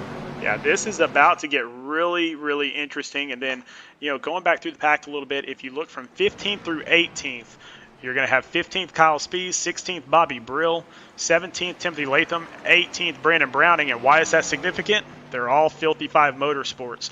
They are all teammates. They're all going to try to work their way up together. Yeah, and the key there was you see all of those teammates came down and topped off. So all in the same strategy of hoping they can make it to the end here. And we'll see how that strategy plays off when we check those last standings and see where 55 ends up. So Justin Boyles all by himself up front for R&D Motorsports, but you got Team SRN in second, third, and fourth positions. And so they are affiliates, but they can't talk to each other either during the race. And so it's going to be tough for Justin to kind of call out any starts and try to get some help here. Let's find out what happens as the pace car dives off. Justin Boyles gets the restart, and he takes off. Yeah, it's going to be interesting to see just how comfortable Justin Boyles is for the first time all night to not have his teammates behind him and just how he handles that situation. TJ Wood on the outside getting a push from Chad Wampler, but there on the inside, Justin Boyles getting a great push from Scott Kalal. Absolutely. As you see that inside line form up and the outside line form up just a little bit, those teammates on the outside going to get together and try to push each other up to the front. Well, the one interesting thing about this is it doesn't matter who leads 99 of the laps as long as you lead the last one. Absolutely. And you see Alan Dobbs, who was dying for that caution as he was dropping back a little bit, up to fourth place right on the inside line, third row back. So having a great run for Red Racing as everybody else has pretty much been caught up in a wreck. Robin Browning out there in the chat saying the Filthy Five needs to come on. I'm at work and about to have a heart attack. Yeah, don't have the heart attack, man. They're playing that strategy game. They'll be up there soon enough, I'm sure. Oh, yeah. It's just a matter of time before we see everybody getting bunched up to come up front. So 66 laps in, and nothing has been decided at all yet. Well, I can tell you now, just since that yellow flag dropped and the green flag came back out, this intensity has ratcheted up, and they're getting closer and closer to the end. As you see now, instead of that single file line that we had, the last 40 laps, it's side by side up here, and they're all fighting for position. Yeah, TJ Wood trying desperately to get in front of Justin Boyles so he can dive down there to the inside of the track and possibly maintain a lead for a little while here. Yeah, don't look now, but Thomas Rutherford in the back of the top line working his way up as well. So see if he's able to get up here to Justin Boyles and help him out. And now Justin Boyles just maintains that one car length, and that's really all he needs. But he is getting a good push from Scott Kalal in the number 23 car. Yeah, that inside line's just a little bit more organized right now as you see Alan Dobbs drop out of line and fall back in place. Just that inside line's just a little bit easier to keep organized. The outside line's a little bit, sketchy sometimes up top. Yeah, and what a lot of people don't really understand about racing at Daytona or Talladega, this is all you see if you are behind somebody. You hardly see anything. Their car is blocking your view the entire time. It is tough to do. You have to trust the person in front of you. Yeah, and that's what's crazy is Scott Kalal's not even pushing right now. If he was to pull up to the bumper right here, all you would see is that rear spoiler just sticking out of the back, and you're talking to that guy in front of you, especially if you're in the middle of the back. Hey, I can't see. Please be my eyes to stop seeing if there's something going on. Yeah, it is definitely more difficult than people think it is. Austin Reedy from Bronco Motorsports coming out of nowhere to take the lead away from Justin Boyles. Yeah, as you see the second place car there get left out to dry. And here we go. Right. Big contact there by number 2, Damian Lellinger, into the outside wall and collect a few cars. Oh, we're still green. That is, I don't understand how we are still green under that. But we have cars all over the place. And up front, we've got Austin Reedy on the bottom side. You got Justin Boyles on the top side. Yeah, they stay green somehow, and this pack is all broken up. So now we got a 5-car pack breakaway. And these guys are going to get organized and try to get that bottom line going to get by Justin Boyles. Wow, that is unreal that still stayed green. If you're Austin Reedy, you're pretty happy that the yellow didn't come out, but just unfortunate those guys that got caught up in that now that it shakes up the whole field and they stay green, and it's going to change the race for sure. Out there in the chat, John Buvitas is saying, where's Vincent Cortez? Well, Vincent actually races in our truck series. So this is the Cup Series, and so he is working his way to get up to the Cup Series. But, yeah, he's in the truck series, which is Wednesday night. So definitely come back and join us Wednesday night as the truck series kicks off at Chicagoland. Yeah, he's one of those guys I race against, and he actually won the Daytona race that we had here for the recruitment race. The race that where the top three pretty much finished backwards. Hopefully get an exciting finish like we did here as we did in that Xfinity race. Oh, you don't get much more exciting than the winner being completely backwards at the checkered flag. I'll tell you, I made that move, and I'm just riding backwards, and I'm just flooring it, and did I win? Did I win? And awesome race, and that was just so much fun. Austin Reedy is leading this thing. Tristan Bailey is in third. His teammate, the only person in between them is TJ Wood. And so it looks like another team trying to work their way up towards the front and lead a lot of these laps. Yeah, and that's the thing you see here is, it's going to come down to who does have that teammate that has that push to keep them out front. And they have that car in between them right now, but he's talking to them, hey, he's staying tucked behind you, not really poking out, so just run your race. Yeah, you can see they have definitely spread out. If you look at your timing up there at the top of the screen, the ticker that's going across, you can see that everybody has started to spread out a little bit. So you got a few cars a second back, 2 seconds back, 6 seconds back. You'll have a couple more coming in around 8 seconds back, 11 seconds back. So they have definitely spread out because of that incident that happened that did not bring it out of caution and probably should have. And there's 2 cars that are together right now that I'm looking at is going to be Dean Brummett and Jake Rowell. Those guys were able to escape that wreck and, continue to keep their head down. These guys got a 4-car pack here. Do not count them out. I'm telling you now, these guys are going to be on their move here pretty quick. Yeah, they're back there with Kyle Spees and Chris Massey, both of whom are fantastic drivers. And so all 4 of these guys have a chance to win this thing. And when you get them all together, they are going to be on a tear. They're going to push their way all the way to the front. Yeah, as these laps count down, look for these guys to try to, maybe undercut the leaders on the pit strategy and make up that time off of on pit road. And as we see, this top 5 still stays the same. Justin Boyle's no longer in the lead. He's back there in 5th position. Now it's his time to just kind of ride around a little bit. But, just as I say that, he pops out to the outside. He doesn't want to get in line. Yeah, he's just hanging out there knowing that he really can't make a move with these 4 cars stuck to the bottom. So he's probably trying to pull somebody up there and try to make a run up to the top, but nobody really going with him right now.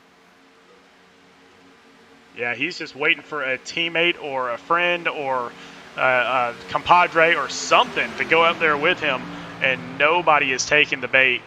And now you got a lap car that's Thomas Rutherford there. So, but he is definitely down on power. Thomas Rutherford is, so Justin Boyles isn't going to be able to depend on his help. Yeah, had Thomas Rutherford had a little bit of speed and not so much damage, he'd be able to fall in line there and actually help his teammate, even being a lap down. So unfortunate for Thomas Rutherford there, and Austin Reedy continues to lead with really no pressure, just kind of just driving and letting the laps count down. Yeah, Justin Boyles again jumps up to the outside, just hoping that somebody takes the bait and goes with him. And one thing that's going to maybe come into play here is he's actually dragging this group down the more he comes out. So those cars behind him, the ones that we mentioned, Dean Brummett and that group, they're all lined up, and this car on the outside is going to kind of slow this group down and pull that group down. So they're not going as fast as they possibly can right now with them not being lined up. So interesting to see if Dean Brummett and those guys can make up that time with these cars, kind of battling on the outside here for no reason. Well, we'll keep an eye on it. It is about a 7-second gap between that front pack and this second pack here. So about 7 seconds difference, and so we will keep an eye on whether that increases or decreases here as we go along. But back up front, they are just riding around in style. And again, Justin Boyle's just staying out there on the outside, not really sure what he's thinking out there. Yeah, and the main difference I can tell between this pack and the other pack is how tight they were. They are in the back, they are pushing nose to tail, and they're trying to get to the front. So these guys just biding their time and just riding around, making sure that they make no mistakes and waiting for those green flag pit stops to come and hopefully capitalize on that pit strategy. Well, so now all the groups have kind of formed up. So we have this front 5 that's in one pack. We have this second 4 that is in another pack. Actually, there's more of them now. So there's 6 of them now that are in this second pack here. And then a little bit further back, another 7 seconds back, you have Timothy Latham, Alan Dobbs, Bobby Brill, David Duke, Mitch Rollo. So all these guys back here that are trying to get formed up into a pack as well. And so you need a teammate, you need a friend in this race. If you don't have a friend, then you're done. Yeah, and that's the key thing is you see the teammates kind of forming up together. Just you start to wonder now if it's go time for those guys that are in the back. You bide your time, you kept your car clean. Now it's time to move towards the front with 24 laps to go. Austin Reedy still leads the way, still being pushed by TJ Wood right behind him, and you can see how close they are. Yeah, definitely. He's pushing them, but also keeping his distance, and he's actually probably back to the same, saving a little bit of fuel here, just in case this thing does go green. He's able to make it. Well, I'm looking at those lap times and everything, so that second pack has actually fallen back another half second, and so right now this front pack is the fastest one on the track. Yeah, and that's the thing too is these guys in the second pack. There could be a car back there that's leading this pack or in the middle that has damage. And that's one of the things you got to figure out as a driver in chats is, hey, are we slow because of the guy that's leading the pack, or is it because those guys are just that much faster?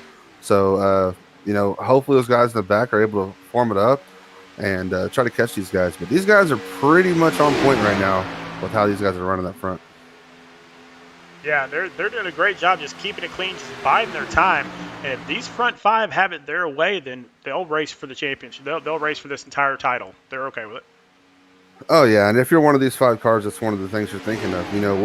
We escaped the wreck earlier that did not bring out the caution, and we're one of those 5 cars that legitimately have a chance right now if this thing stays green. So you're definitely just watching these cars in front, seeing how they react to maybe some certain moves, but knowing at the end that you're going to be there is the most important thing. One thing that just kind of occurred to me is that second pack might be falling off just a little bit on purpose, because these are 4 of the cars that stayed out or that came in that last lap of the caution, and maybe they're holding back just enough to save just that little bit more fuel.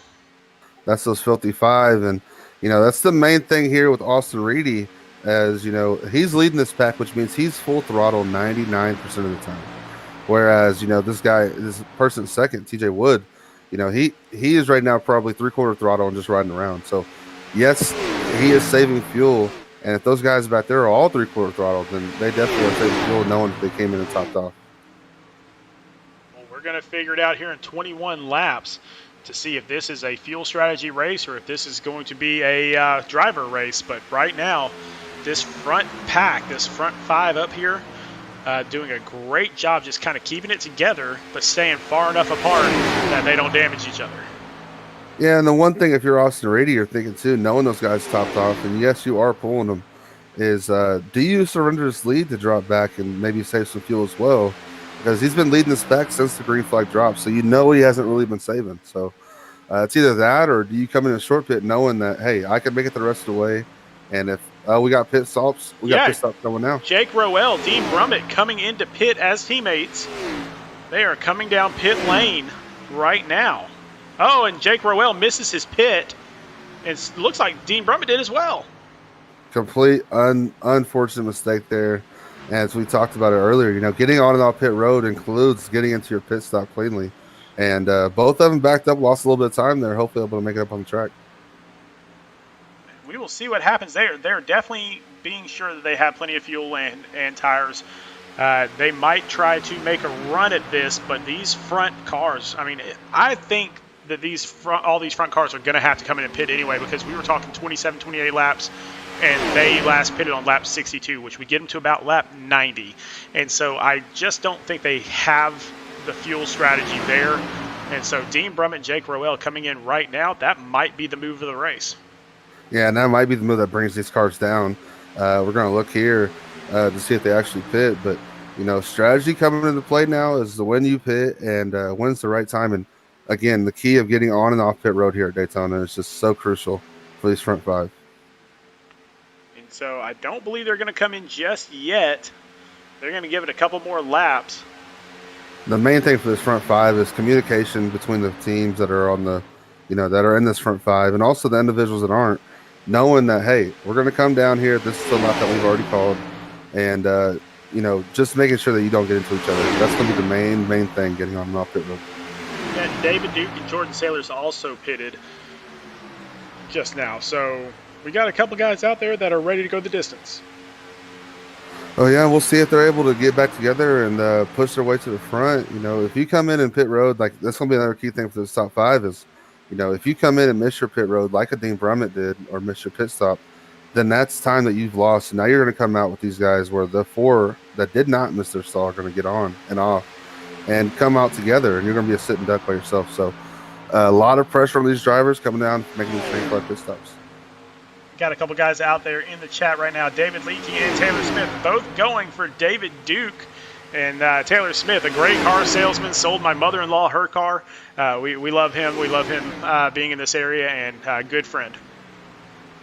Oh, yeah, it's always good to, have some fans in the chat and just comment. I'll be in there all the time whenever I'm not, broadcasting, so it's definitely fun. So these front five, they are now only 6.5 seconds ahead, so they have dropped off a little bit. And that second pack starting to catch. Yeah, maybe this group has decided to, flip the switch a little bit and kind of save, realizing that they're in that window. Or could it be that the other guys have saved enough fuel and that they're on the go? Got a couple lap cars up there on the outside, but they're going to stay up out of the way. That's Thomas Rutherford, and I believe that's Mitch Rollo up there as well. And so they're going to just stay out of the way, let these guys do battle themselves. I'm trying to find where the pack is. That's Timothy Latham, Bobby Brill, and Alan Dobbs. They've kind of packed up. This is about 12 seconds behind the leaders, but a couple of Filthy Five drivers back there, along with a Rev Racing driver and Alan Dobbs. Yeah, it's definitely good company to stick with here at Daytona. These guys are going to be there at the end. As you see the lead pack coming down the pit. 3 of them are actually. So Austin Reedy, Tristan Bailey staying out still. But these 3 are coming in. Austin Reedy still maintaining that lead out there, but he's got to come in at some point. Yeah, and again, that's just, Justin Bowles there being aggressive and coming down early in pit road, knowing that you were going to lead this race most of the race, and wants to get back out there. We'll see if Austin Reedy comes down now. Scott Kalal, Justin Boyles, I believe they only came in for fuel. So they got out of there in less than 9 seconds. I think that's just a fuel only. Yeah, not a crazy pit strategy here because tires are not as important as you see them get woed up here. Hopefully they're able to not smoke their tires here. That way they don't take tires. And so our leaders, Austin Reedy and Tristan Bailey, coming into the pits, so that will turn the lead over to Kyle Spees from the Filthy Five, Michael Spangler in second. Kyle Spees, one of those guys that pitted before the end of the caution was over with and topped off, so hopefully able to make it here on fuel, and we'll see if his strategy pays off. I still think he's going to be a good 5 laps short. We'll see how it all works out, but I mean, this type of a preseason race, what do you have to lose? Oh yeah, everything on the line, just, hey, throw it up there and see if it sticks, and he came down topped off, and hopefully his strategy able to pay off for him. We're just waiting to see if Kyle is going to decide to pit here or if anybody right behind him will. And it looks like they're all going to hang out there for a little bit longer. Yeah, with the lead pack now pitting, if you're not going to make it, your best bet is to come down now. But staying out tells me that he might have something left in the tank for him. So definitely something to keep an eye on with our leader, Kyle Spees. There are 14 cars still on the lead lap. I will tell you that Jake Rowell and Dean Brummett coming into short pit there didn't work out completely the way they wanted it to.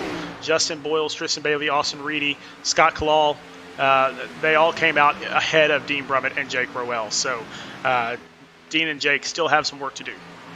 Yeah, great call by those two. Just the execution with them missing the pit stalls, unfortunately costing their time there, and coming out behind that lead pack that pitted. So Michael Spangler here from H2K Motorsports. And we haven't seen a lot of H2K up front right now, but here he is doing a great job. Yeah, just quietly having a good night, right around in second, and maybe one of those cars that may make the rest of the way. If not, still having a great run in second. Kyle Spees from Filthy Five, and again, this is one of those drivers that a really, really quiet driver. He does have his own Twitch stream and stuff like that, but you don't really notice him until he's already up front. Yeah, and that's one of the kind of how Mark Martin was my favorite driver, and he's just consistently around, and you look up and he's up front as there he goes coming down the pit road. Here they come, and Timothy Latham, Bobby Brill, Alan Dobbs all following suit. And so after that all happened, Scott Kalal could possibly regain this lead. He's still got about 30 seconds on the track to pick up here. Yeah, it's going to be interesting to see where these cars come out, as this is a two-car tandem. If they're able to make enough time on pit road, those cars that just pitted, they could come out here and challenge for this lead here with only two cars together. And Justin Boyles is that second car, so he led a lot of this race, and he does not want to give up this win. Oh, no, with 10 laps to go or 11 laps to go here, riding second, you're just now riding around and waiting to time that run just right. Me personally, I don't want to be in the lead, with 2 to go, because you're the guy that's going to be under pressure. So I expect him just to, sit back here, put the pressure on Scott, and wait for a mistake. Scott Kalal still leading this race. Justin Boyles actually pushing him, and right behind them, Austin Reedy trying to catch that draft. Yeah, Justin Boyles right now probably pushing a little bit harder than he wants to, just because he's trying to keep Austin Reedy behind him. But Austin Reedy looks close enough just out of that window that he's getting a little bit of that draft. So don't count him out of this race if he's able to pull up to the back bumper. Yeah, he is definitely caught up. He's half a second behind Boyles, but you will see here in the next lap or so that will drop down to almost nothing. Yeah, hopefully he's able to catch the backpack of this two-car tandem here, pull up, and throw his name in the hat for this race win. And if anything happens to these three cars, right behind you've got Timothy Latham and Alan Dobbs and Chris Massey, all just waiting in the wings. Yeah, just unfortunately a little bit too far back after the pit strategy, but hey, anything can happen here at Daytona if one of these three cars decides to get a little bit squirrely, and they'll be there to capture the win. Austin Reedy has caught that draft. He is within a quarter of a second now. And so, again, here we go. 3-car race basically for the win right now. Absolutely. And if you're one of these three cars, you're just hoping that, hey, this thing stays green. No cautions. I want to throw the commentator curse out there. But hopefully this thing stays green. And if you're Justin Boyles, you're just timing it right now. You're hoping that, Austin Reedy goes with you when you do go outside. But right now you're just riding around second and trying to keep Reedy behind you. Yeah, you don't want to give Scott too much time to get back around you again. And so, you might want to wait either 2 laps before the end of the race or 1 lap or that last lap. So don't give him too much time. Otherwise, he'll catch right back up. Yeah, you're just trying to stay off that bumper, not necessarily put too much pressure on him. But surprisingly, he's kind of tucked up there, which that's a little bit iffy there, riding around in second with the lead you have on the cars behind you. And out there in the chat, Devin Zimmerman saying Reedy is in the catbird here, I think. Watch out for the 84. And he might not be wrong, because Reedy is just biding his time. And when these two get side by side, Reedy has the choice to draft off of either one of them, and he might get a really good run. Oh, yeah. And again, it's all about timing that run and knowing when you have it. As you see Reedy pull off a little bit, that's one of those things you're going to see whenever these guys do get down to these last couple of laps. He's going to pull off a little bit and then try to gain that run and get on both of them and try to make that push for the lead. We got a bunch of lap cars here, including Kyle Spees up front on that pack, but they're going to go down to the bottom side and let these guys race it out up top. Yeah, I expect Spees to fall in line here with not having any damage, and going to be a factor in this race, not necessarily as a winner, but possibly pushing one of these guys to the win. Well, you can see there's a couple of R&D Motorsports cars there as well. So if they've got the speed, then they can get in there and help Justin Boyles. I just don't think they have the speed.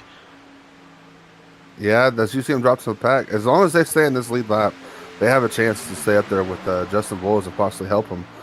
Just got to stay tucked up there with Kyle Spees and hope that you can help out. Scott Kalal has got to be tired of seeing Justin Boyles right in his mirror But what choice do you have? Yeah, right now, if I'm him, I'm looking for the button to turn that mirror off and just focusing out of the windshield, because when you look back there, that's when you're going to start making your mistakes and maybe trying to overthink your line a little bit. As you see him get a little high in the entry there, just luckily able to keep it back down to that yellow line. And now Austin Reedy has fallen back to about 4/10 of a second, still inside the draft though. And so again, he is not outside that draft. He still has plenty of time to catch back up to these two. Yeah, luckily had a little bit of trouble there getting around Kyle Speeds, but luckily able to fall back in line and get back to this draft. I fully expect him to pull up these two cars here and make it real interesting here these last 5 laps.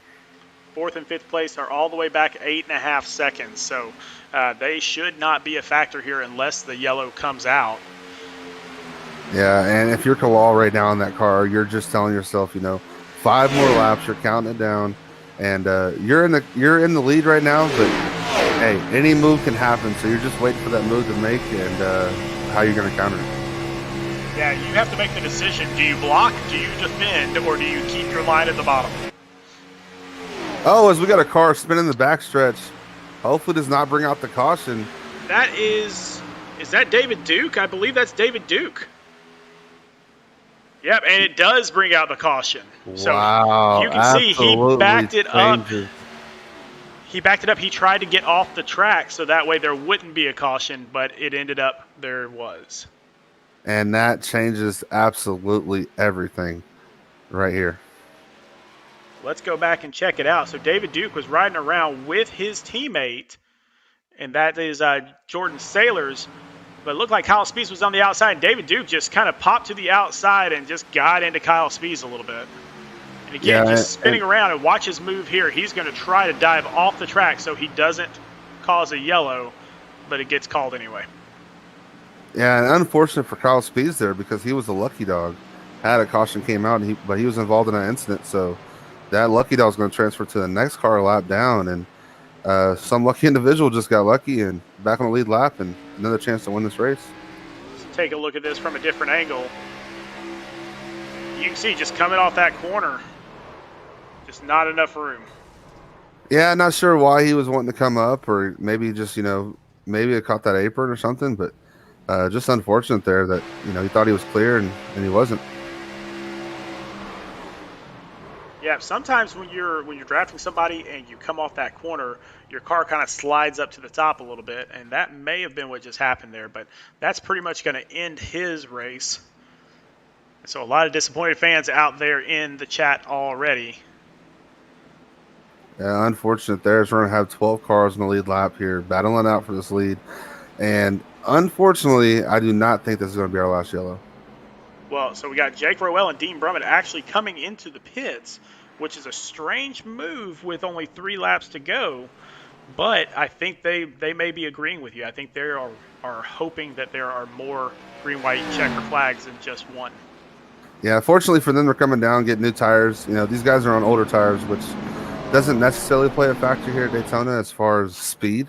It's more of the handling thing. You're able to make more moves with the fresh tires. So they'll get back out there and probably restart around 10th. So didn't really give up any spots, and I feel like they saw that, they're at the end of the lead lap, so might as well come down and get 4 freshies. All right, so let's refresh here. So we got Scott Kalal in first. You got Justin Boyles in second. Austin Reedy in third. Alan Dobbs in fourth. None of them are teammates. Timothy Latham in fifth, also not a teammate of those front 4. So 5 guys just really trying their hardest with no help, really. You got Chris Massey from Bronco Motorsports in 6th. Then you got a couple of Team SRNs. So you got TJ Wood and Chad Wampler side by side for 7th and 8th. Then Bobby Brill in 9th. And then Jake Rowell and Dean Brummett, teammates, in 10th and 11th. And then Kyle Spees and Tristan Bailey round out 12th and 13th place on the lead lap. So we've only got 12 cars on the lead lap. Tristan Bailey is a lap down. So 12 cars on the lead lap, and any of these 12 have a shot at it. Yeah, I'm going to stake my claim now. I'm going with Bobby Brill here to make some moves to get to the front. Kind of had a quiet race all night, kind of hung around mid-pack or so, but he knows it's go time, and I think he's going to get up there to the front and make some noise. Yeah, Bobby Brill won the Daytona race last season in Mid South Madness, so that would not shock me at all to see him make some moves there. But I really really like the position that Austin Reedy has put himself in back there in third. He is going to be pushing Scott Kalal on the bottom of the track as long as they don't let Justin Boyles pass them on the outside. I think Austin Reedy is going to have the inside line coming to the white flag. Yeah, and as you see, the leader took the inside lane here, so Austin Reedy's going to have the advantage on Justin Boyle. So it's a matter of, pulling to that bumper before the pace car pulls off and getting the best jump, knowing that, hey, you're now the second place, so you're technically the control car because you decide when the line jumps out and tries to make that move. So, like I said, I mean, this is a huge track, and we got to get one full lap around it before any wrecks happen. I just don't see that happening. Yeah, it's going to be very impressive they're able to keep it green here, going back to the green flag because hey, if you're sitting back in eighth, you're not out of this thing because of just the kind of runs that you get here, and also the big one that could happen in front of you, and you get through. So, uh, if you're on this lead lap, you're definitely someone that can come up here and get this win. So here we go, coming around turns 3 and 4. Whew. This is going to be a huge finish. Scott Kalal is going to get the restart. Justin Boyles is going to do everything he can to not let him get too far out in front, or he's going to try to dive down to the inside as quickly as possible after the green. Yeah, these guys on older tires up front, so this restart is going to be key to getting out front. And if you're in one of those cars in the back with freshies, being patient but making your moves. Pace car dives off. Here we go. Scott Kalal restarts it. Justin Boyle stays right there on his fender, doesn't let him get too far away. Justin's getting pushed right now on the outside by Alan Dobbs. Yeah, as you see that inside line is just a little bit more collective group together there. As Austin Reedy's pushing him out to the lead, hoping to get this run off in turn 2. And Scott Kalal real clear on the inside, but I mean, he's on the inside. Where's he going to go? So you still have Austin Reedy pushing. Austin Reedy technically has the line right now on Justin Boyles, but that won't last very long as we come into turns 3 and 4.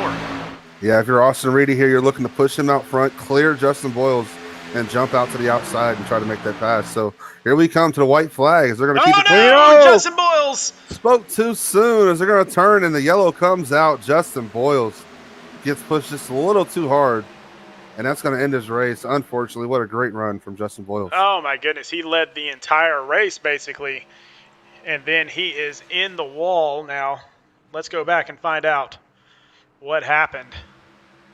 And you're going to see pretty plain and clear Alan Dobbs right up on him, and then Timothy Latham gets a little bit out of shape. Justin Boyles goes out to the outside a little bit. When he comes back down, then Alan Dobbs is already there. Yeah, it just looked like Latham's back in and may have caught that apron a little bit and kicked him up and just put him. No, he didn't come up to the apron. He just kicked him out because of that draft that we talked about earlier that kind of forces your car up. And unfortunately, Justin Boyles is the collateral damage of that wreck. Yeah, it looks like we got a couple of other people involved there. So Bobby Brill involved in that wreck a little bit too. He's going to get a little bit of damage here. Is it too soon to change my pick? No, not at all. Go ahead. I mean, at this point, you got a 1 out of 12 shot. Yeah, completely unfortunate there for Bobby Brill. Just really nowhere to go, and that's the unfortunate thing here at Daytona when it's go time is, you have split-second decision to make, and when you make it, you're just stuck. You have nowhere to go. I mean, definitely. It's been a great race already. It is going to get even better. Justin Boyles is going to come back down once again, try to get a few more repairs. He's going to try to stay on the lead lap is what it looks like. Yeah, just unfortunate as you see the front bumper gone, so hopefully able just to get optional here and not have any required damage to come down and keep him in there. So now, resetting once again. So it looks like we got Scott Kalal still up front, Austin Reedy in second, so he'll be on the outside. Timothy Latham in third, pushing Scott Kalal. Then TJ Wood pushing Austin Reedy. Now, this is a spot where Scott Kalal could choose to go to the outside and get pushed by his own teammate.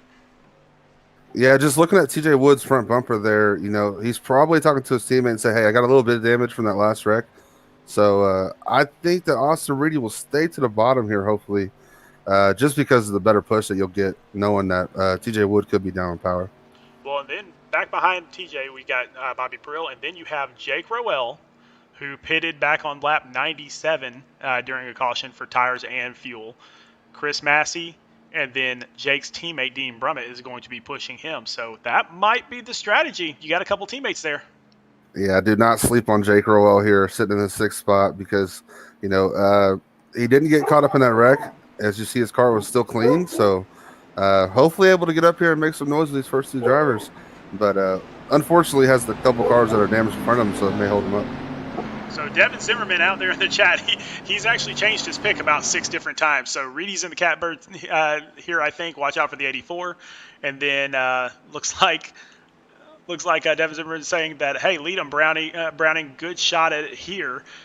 So he basically switched his pick to the Filthy 5, and now he says, that hurts you guys, Browning. I think Royal Smith Racing is sitting pretty now. So Devin Zimmerman, man, we love having him out there. I enjoy Devin Zimmerman so much. He's fun. He sounds a lot like me switching my pick, so I feel him right there. I picked Bobby Brill there, still sitting in 5th right now, but got a little bit of damage there, so I don't know if he'll be able to get up here to the front. I'm sticking with my pick, Austin Reedy. I think he's got a shot at this thing, and it looks like he's going to be on the outside. And Timothy Latham. Okay, sorry about that. So on the inside, you got Scott Kalal. And then Scott's going to be pushed by Timothy Latham. On the outside, you have Austin Reedy being pushed by TJ Wood. And TJ Wood has been a good pusher all night long. Oh, yeah, absolutely. I expect him to, get a good jump here, being able to see that front car take off. My eye right here is on Timothy Latham. He's a great driver. He's already shown here in these preseason races, and he's right there. So I think he's got a good chance here to make a run to his front. We're going to find out very, very shortly. And so this is green-white checker number 2. Yeah, it's going to come down to this green-white checker and hopefully get around to that white flag and let the racing decide it on the track. So Timothy Latham having a quiet night, leading up front. The only reason why I did not go with Scott Kalal, and I just don't trust being in that lead in this situation. Those cars behind you have that advantage. You're just sitting there hoping that you can block and hold that bottom line. Well, as we're coming down this front stretch, we're going to have the pace car dive off right about now. And Scott Kalal is going to try it once again. Let's see if we can get through this one more time. Green flag as you see Kalal spin his tires a little bit there. And Austin Reedy able to get a good run on the outside. May be able to clear him here going into 1. Both lines all lined up. You got a little bit of shuffling. That's Justin Boyles back there, still in the lead lap. Yeah, he's definitely trying to throw his hat in the ring with that damaged car, and he's making moves to the inside. He's going to drop back a little bit here. It's Austin Reedy still on the outside looking to get this lead. But Scott Kalal still leads it for the time. Oh, and we've got spinning. And that's going to bring out another caution. And that's going to take out a lot of our leaders. And if you look here, Austin Reedy and Scott Kalal basically the only ones came out unscathed. What great driving by those two. Luckily enough to be in front of it. Actually, 3rd place, Justin Boyles as well. So he might have a shot at this thing even with that jacked up car. This makes me think of the Eric Jones, driving across with duct tape all over it. Maybe get a preview of that and do the same thing. Well, this all started, I believe they were 3 wide. Chad Wampler on the bottom. Actually, this started a little bit further up. Yeah, it was Jake Rowell. He moved to the inside, and TJ Wood just didn't see him there. It looked like he came back down in front of him. We're going to get another view of that here. Yeah, Jake kind of in the middle of the lane. Yeah, kind of in the middle of the lane there. And when he came back up to get up to the high side, TJ Wood was already there. Yeah, and if you're TJ Wood there, you're just trying to hold your spot and trying to stay behind the car in second there, Austin Reedy, and when he came back down to get back in line, that spot was already filled. Look at this one more time. I like this view a little bit better just because it shows. Oh yeah, just got him right there on the corner, and then they were basically 3 wide there. Just not enough room for it. Wow, that was absolute carnage. Uh, some cars able to get through there, but wow, just got a lot of good cars. And from Justin Boyles. Yeah, that was the car I saw get through there. I don't know how he drove through this here. Awesome driving. Wow. That was awesome. And so Justin Boyles, yeah, he's actually going to go into the pits and probably get some more repairs here, but at least that keeps him out there on the lead lap, just avoiding that carnage. Yeah, I'm not counting him out of it now. I saw the damage earlier and thought, there's no way he's going to make this work, but he was in third there. So, is Austin Reedy not a leader? Austin Reedy's our leader right now. So then Kalal had to come down to pit road. Taking a look. Yes, he pitted on lap 104. So Kalal will start back in 6th position. Wow, that is unfortunate there. Dropping back to 6th. Probably was low on fuel. So Austin Reedy takes the point with Bobby Brill. Hey, our 2 picks are looking good right now. We look exactly. We look like geniuses. But so Austin Reed last pitted on lap 86, so he's going to be coming pretty close here. Bobby Brill, Chad Wampler, Tristan Bailey, Chris Massey, the next 4 up, they all last pitted on lap 89. And so they've still got some work to do there. I will tell you, Jake Rowell has basically put his car into the pits. I don't think he's coming back out. And then Dean Brummett still out there on the track for Rowell Smith Racing. Yeah, and with Kalal pitting there, you got to wonder if, maybe Austin Reedy might be close here with these green-white checkered. So that may be a thing to keep an eye on. I've seen it happen here where, that lead car, runs out of fuel coming out of that turn 4, and it just causes mass chaos. So hopefully he's able to make it to the end here. And so Austin Reedy will restart us first, Bobby Brill second, Chad Wampler third, Tristan Bailey 4th, Chris Massey 5th, then Dean Brummett 6th. And it looks like Justin Boyles will come out in 7th position, Scott Kalal in 8th. And this is one of those things that we talked, before we went on broadcast, was it's going to come down to who can keep their car clean at the end. And you see Austin Reedy here pretty much spotless on his car. So has ran a great race, and hoping that, these last 3 laps translate from how his night's gone. Yep, just some dirt. That's about it on that Sandwich Man Racing car.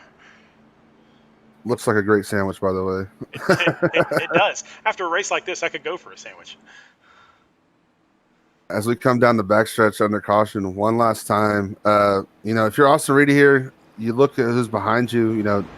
Bobby Brill has a little bit of damage. I don't know how Chad Wampler's car is looking, but you kind of feel like you have that advantage over these cars because your car is so clean. So Chad Wampler not looking too bad right now. So I think he has something for his leader. So a little bit of damage, but nothing crazy. If you're Austin Reedy, though, you're fairly confident knowing that, hey, you have the cleanest car out here, and they got to get around you. So control the race and the restart, and hopefully able to pull away from these guys. All right, coming around turns 3 and 4. This will be our last attempt at a green-white checker. So if a caution does come out, whoever is leading the race at that time of caution will be our winner. As we're going to see the pace car dive off here for one final time. Austin Reedy strapping those belts tight one more time. Going to bring the field to green flag. And Austin Reedy starts to take off. Bobby Brill gets a great jump on the outside. Oh, yeah, as both front 2 cars pull away from the cars behind them, as, Bailey going to drive down to the inside and try to get a run here. He's going to try to help out his teammate, Austin Reedy. Reedy gets clear of Bobby Brill completely and totally. Don't look now, but Dean Brummett coming in third, trying to get a win here. It'd be a second win in the preseason. And Austin Reedy leads the way down the backstretch. Again, as long as they make it to the white flag, everything's good. Yeah, and if you're Austin Reedy, you just want to see that white flag right now. And as soon as you see that white flag, hey, I got my teammate behind me. This is mine. And they're coming around that front stretch right now. Now his teammate Tristan Bailey pops out to the outside. So does Dean Brummett. Tristan Bailey wants that sponsorship as well. Teammates are out the door. Dean Brummett sitting here in third place, making a decision where he wants to go. White flag, Austin Reedy up front. Now Tristan Bailey starting to fall back a little bit. Dean Brummett right on his tail. Yes, and again, it comes back to that timing of the run. Tristan Bailey jumped out there early. If I'm looking for Dean Brummett, I'm coming off of turn 3 and 4, making this run, staying up on right now, and trying to make this run here in 3 and 4. And he is just going to stay right on his tail. Tristan Austin Reedy Bailey. jumps out, or Tristan Bailey jumps out and possibly blocks this Oh run from no! Dean Brummett. As we said here, Dean Brummett gets into him, and Austin Reedy able to pull away. And Austin Reedy is going to be the winner tonight of the 5-race sponsorship from Sparkle and Shine. Austin Reedy, the driver from 4 Wide Racing last season, bringing it all the way here to Speed Racing Network and the Cup Series, winning the Clash at the Beach 250 and that 5-race sponsorship. Great run all night. Again, kept his car clean, and a little help from his teammate there at the end, and came away with the victory, man. That's awesome. Fantastic finish. And hats off to Kalal coming down pit in that last pit stop and working his way up to third. Great finish for him. Yeah, Dean Brummett with the second place finish. If he keeps finishing these things first and second, then watch out for Dean Brummett to win this title. Absolutely, and that contact there on the last lap was exactly what I thought would happen, because Tristan Bailey came out and kind of helped his teammate out, pulling out to the outside of Dean Brummett, and kind of kept Dean Brummett from making that run on the outside of Austin Reedy. So great driving there from Austin Reedy as he's going to run it down.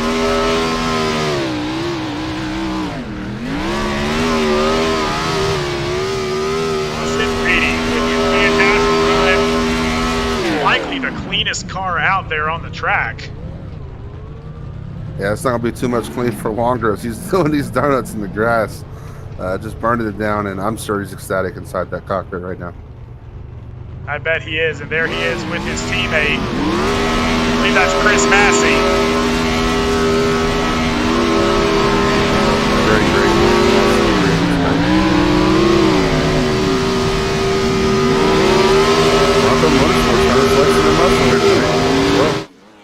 All right. Well, let's take a look and see what our results look like. Austin Reedy winning the race for Bronco Motorsports. Dean Brummett with a fantastic finish for Royal Smith Racing in second. Scott Kalal from Team SRN in third. And Justin Boyles bringing that raggedy old car all the way up to fourth.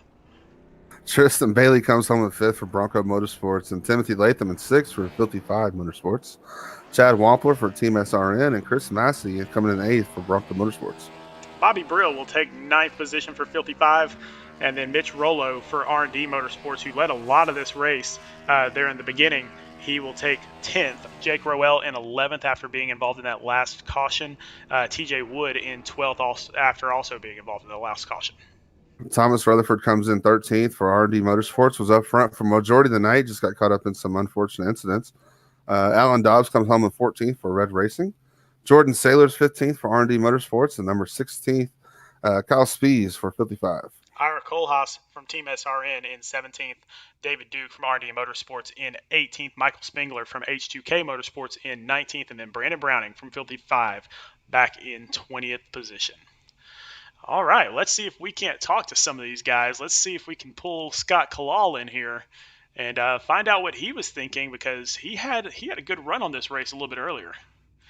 Hey, Scott, this is Sean and Byron up in the booth. How's it going, man?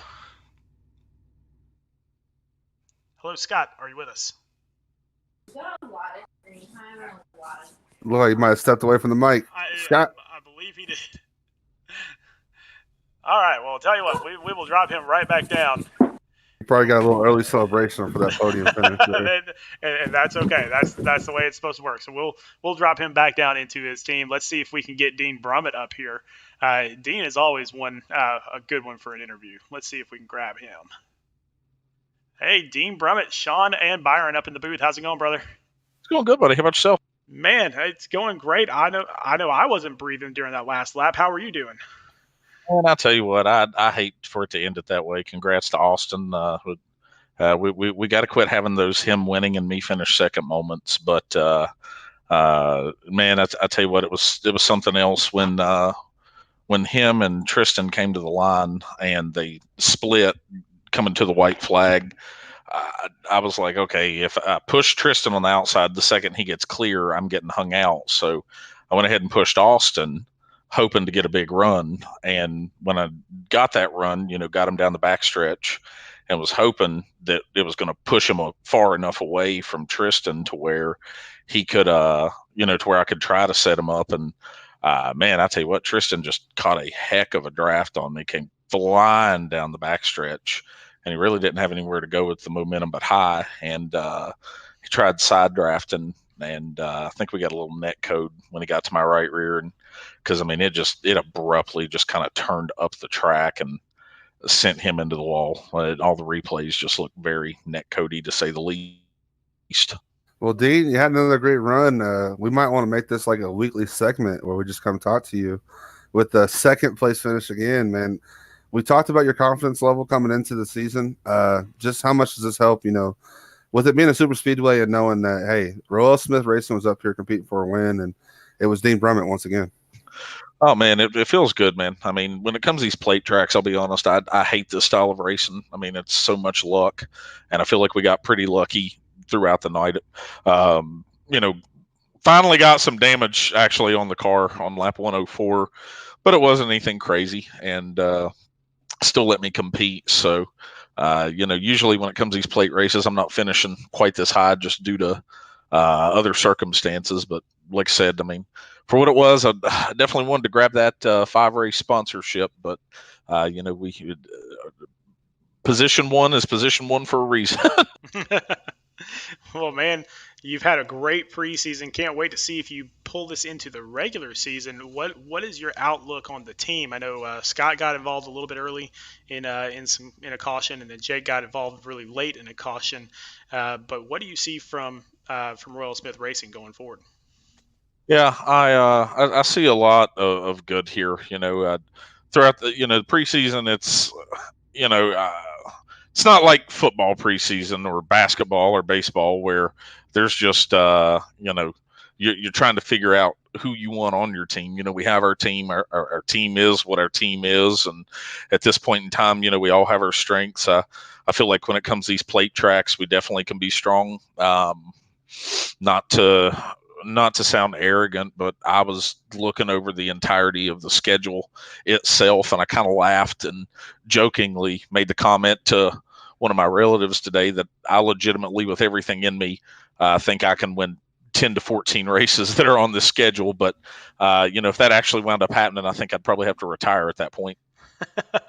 Definitely you would, but man, it would be a lot of fun to watch. So, man, we're going to let you get back to your team. Congratulations. Another great performance in the preseason. Let's see if it carries over into the actual season that starts next week at Chicagoland. Hey, well, we definitely appreciate it, man. It's definitely going to be fun going into Chicagoland, knowing that the Chicago Bears are still terrible and the Green Bay Packers want to be. Oh, I love it. I love it. All right, buddy. Have a great night, okay? Thank you. Like I said, you always get a good interview from Dean Brummett. It's just unfortunate as a Packers fan. Nobody's perfect. Nobody's perfect at all. Let's see if we can get Austin Maridi up here to talk to him a little bit. Hey, Austin, this is Sean and Byron up in the booth. How's it going, man? Pretty good. Can't complain. I bet not. I bet not. Great finish there. What were you thinking about on those last couple laps as people were all over your tail? Man, I knew Tristan was a lap down the second room at checkered. I got to get that lap back, and it was going to be a tight race to the end there. I think I was in second coming to the line. The caution flew. We got that caution coming to the final green white. Me, Tristan, and Dean were basically the three front runners who had the chance. I didn't see what happened in turn 3. It was definitely close, but nobody was to my outside, so I was freaking out coming across the line then. Well, you say you were freaking out, just describe how it feels, to know that your first, 5 races are taken care of and you can race freely and, try to gain, money as we win, weekly, and how that's going to go towards your races this season. Yeah, I mean, a huge shout out to everybody. Gregory Joyner for making the paint scheme, Sparkle and Shine, Bronco Motorsports, and Sandwichman Racing. I mean, 2 wins in a row is kind of saying something, I feel like, in this league, and I've only been here 3 or 4 races, so hope to put Bronco on the map, and just really excited after that win, man. Well, not only did you win the 5-race sponsorship, but we didn't even talk about this all night long because the lead changes so many times and everything. But you also won the Hard Charger Award tonight, which is another $10, and so courtesy of Sparkle and Shine as well. So congratulations on that, starting off in 28th position and working your way all the way up to the front. Yeah, I had no idea about that. That's awesome. But I don't know, during the beginning of the race, me, Bronco, a couple other top guys I know that are in the league were running the back. I mean, we were like 27th, 28th the entire race. Come that first pit stop, we somehow cycle through, and I think I'm in the front pack, and a couple other guys are up there, and it was just holding on, man. I just can't believe I'm talking to you guys right now. Well, it's always good to talk to you, buddy, and congratulations on a really, really great preseason, really great race. Can't wait to see what you do for the regular season. You think you got anything left? Man, I hope so. I hope I can use it all up, but yeah, I think we got some stuff to show for the regular season. I know these guys in Bronco are all good drivers. I mean, it was Daytona, so it's anybody's race, but yeah, I'm just hyped up right now for the season to start. We can tell, buddy. We can tell. All right. Well, we will see you next week, Chicagoland. That's when the real fun begins. All right, guys. I'll see you next week. All right. Great. Good night. Good night, man. All right. So, Byron, fantastic race. But next week, we start all the fun at the Windy City 125. Oh yeah, and as Austin Reedy alluded to that right there, it's go time. It's points paying race next week. We start the season off, and I cannot wait to get this underway because it's going to be a great night Wednesday night. Yes, it is. So for tonight, we're just going to leave you with that, but definitely Wednesday night, January 7th. So that is this coming Wednesday is the Windy City 125. That's going to be the Truck Series. On Thursday night will be the Xfinity Series, and then on Sunday night we're back here with the Cup Series at Chicagoland Speedway. So all three of them will be racing at Chicagoland. It's going to be a great time. Do not miss it. Come back on Wednesday. Check us out for the Truck Series as it begins its season at Chicagoland. But for right now, my name is Sean Griffith with Byron McDonald, wishing everyone a great and safe night. And come on back on Wednesday for more fun. Good night, everybody.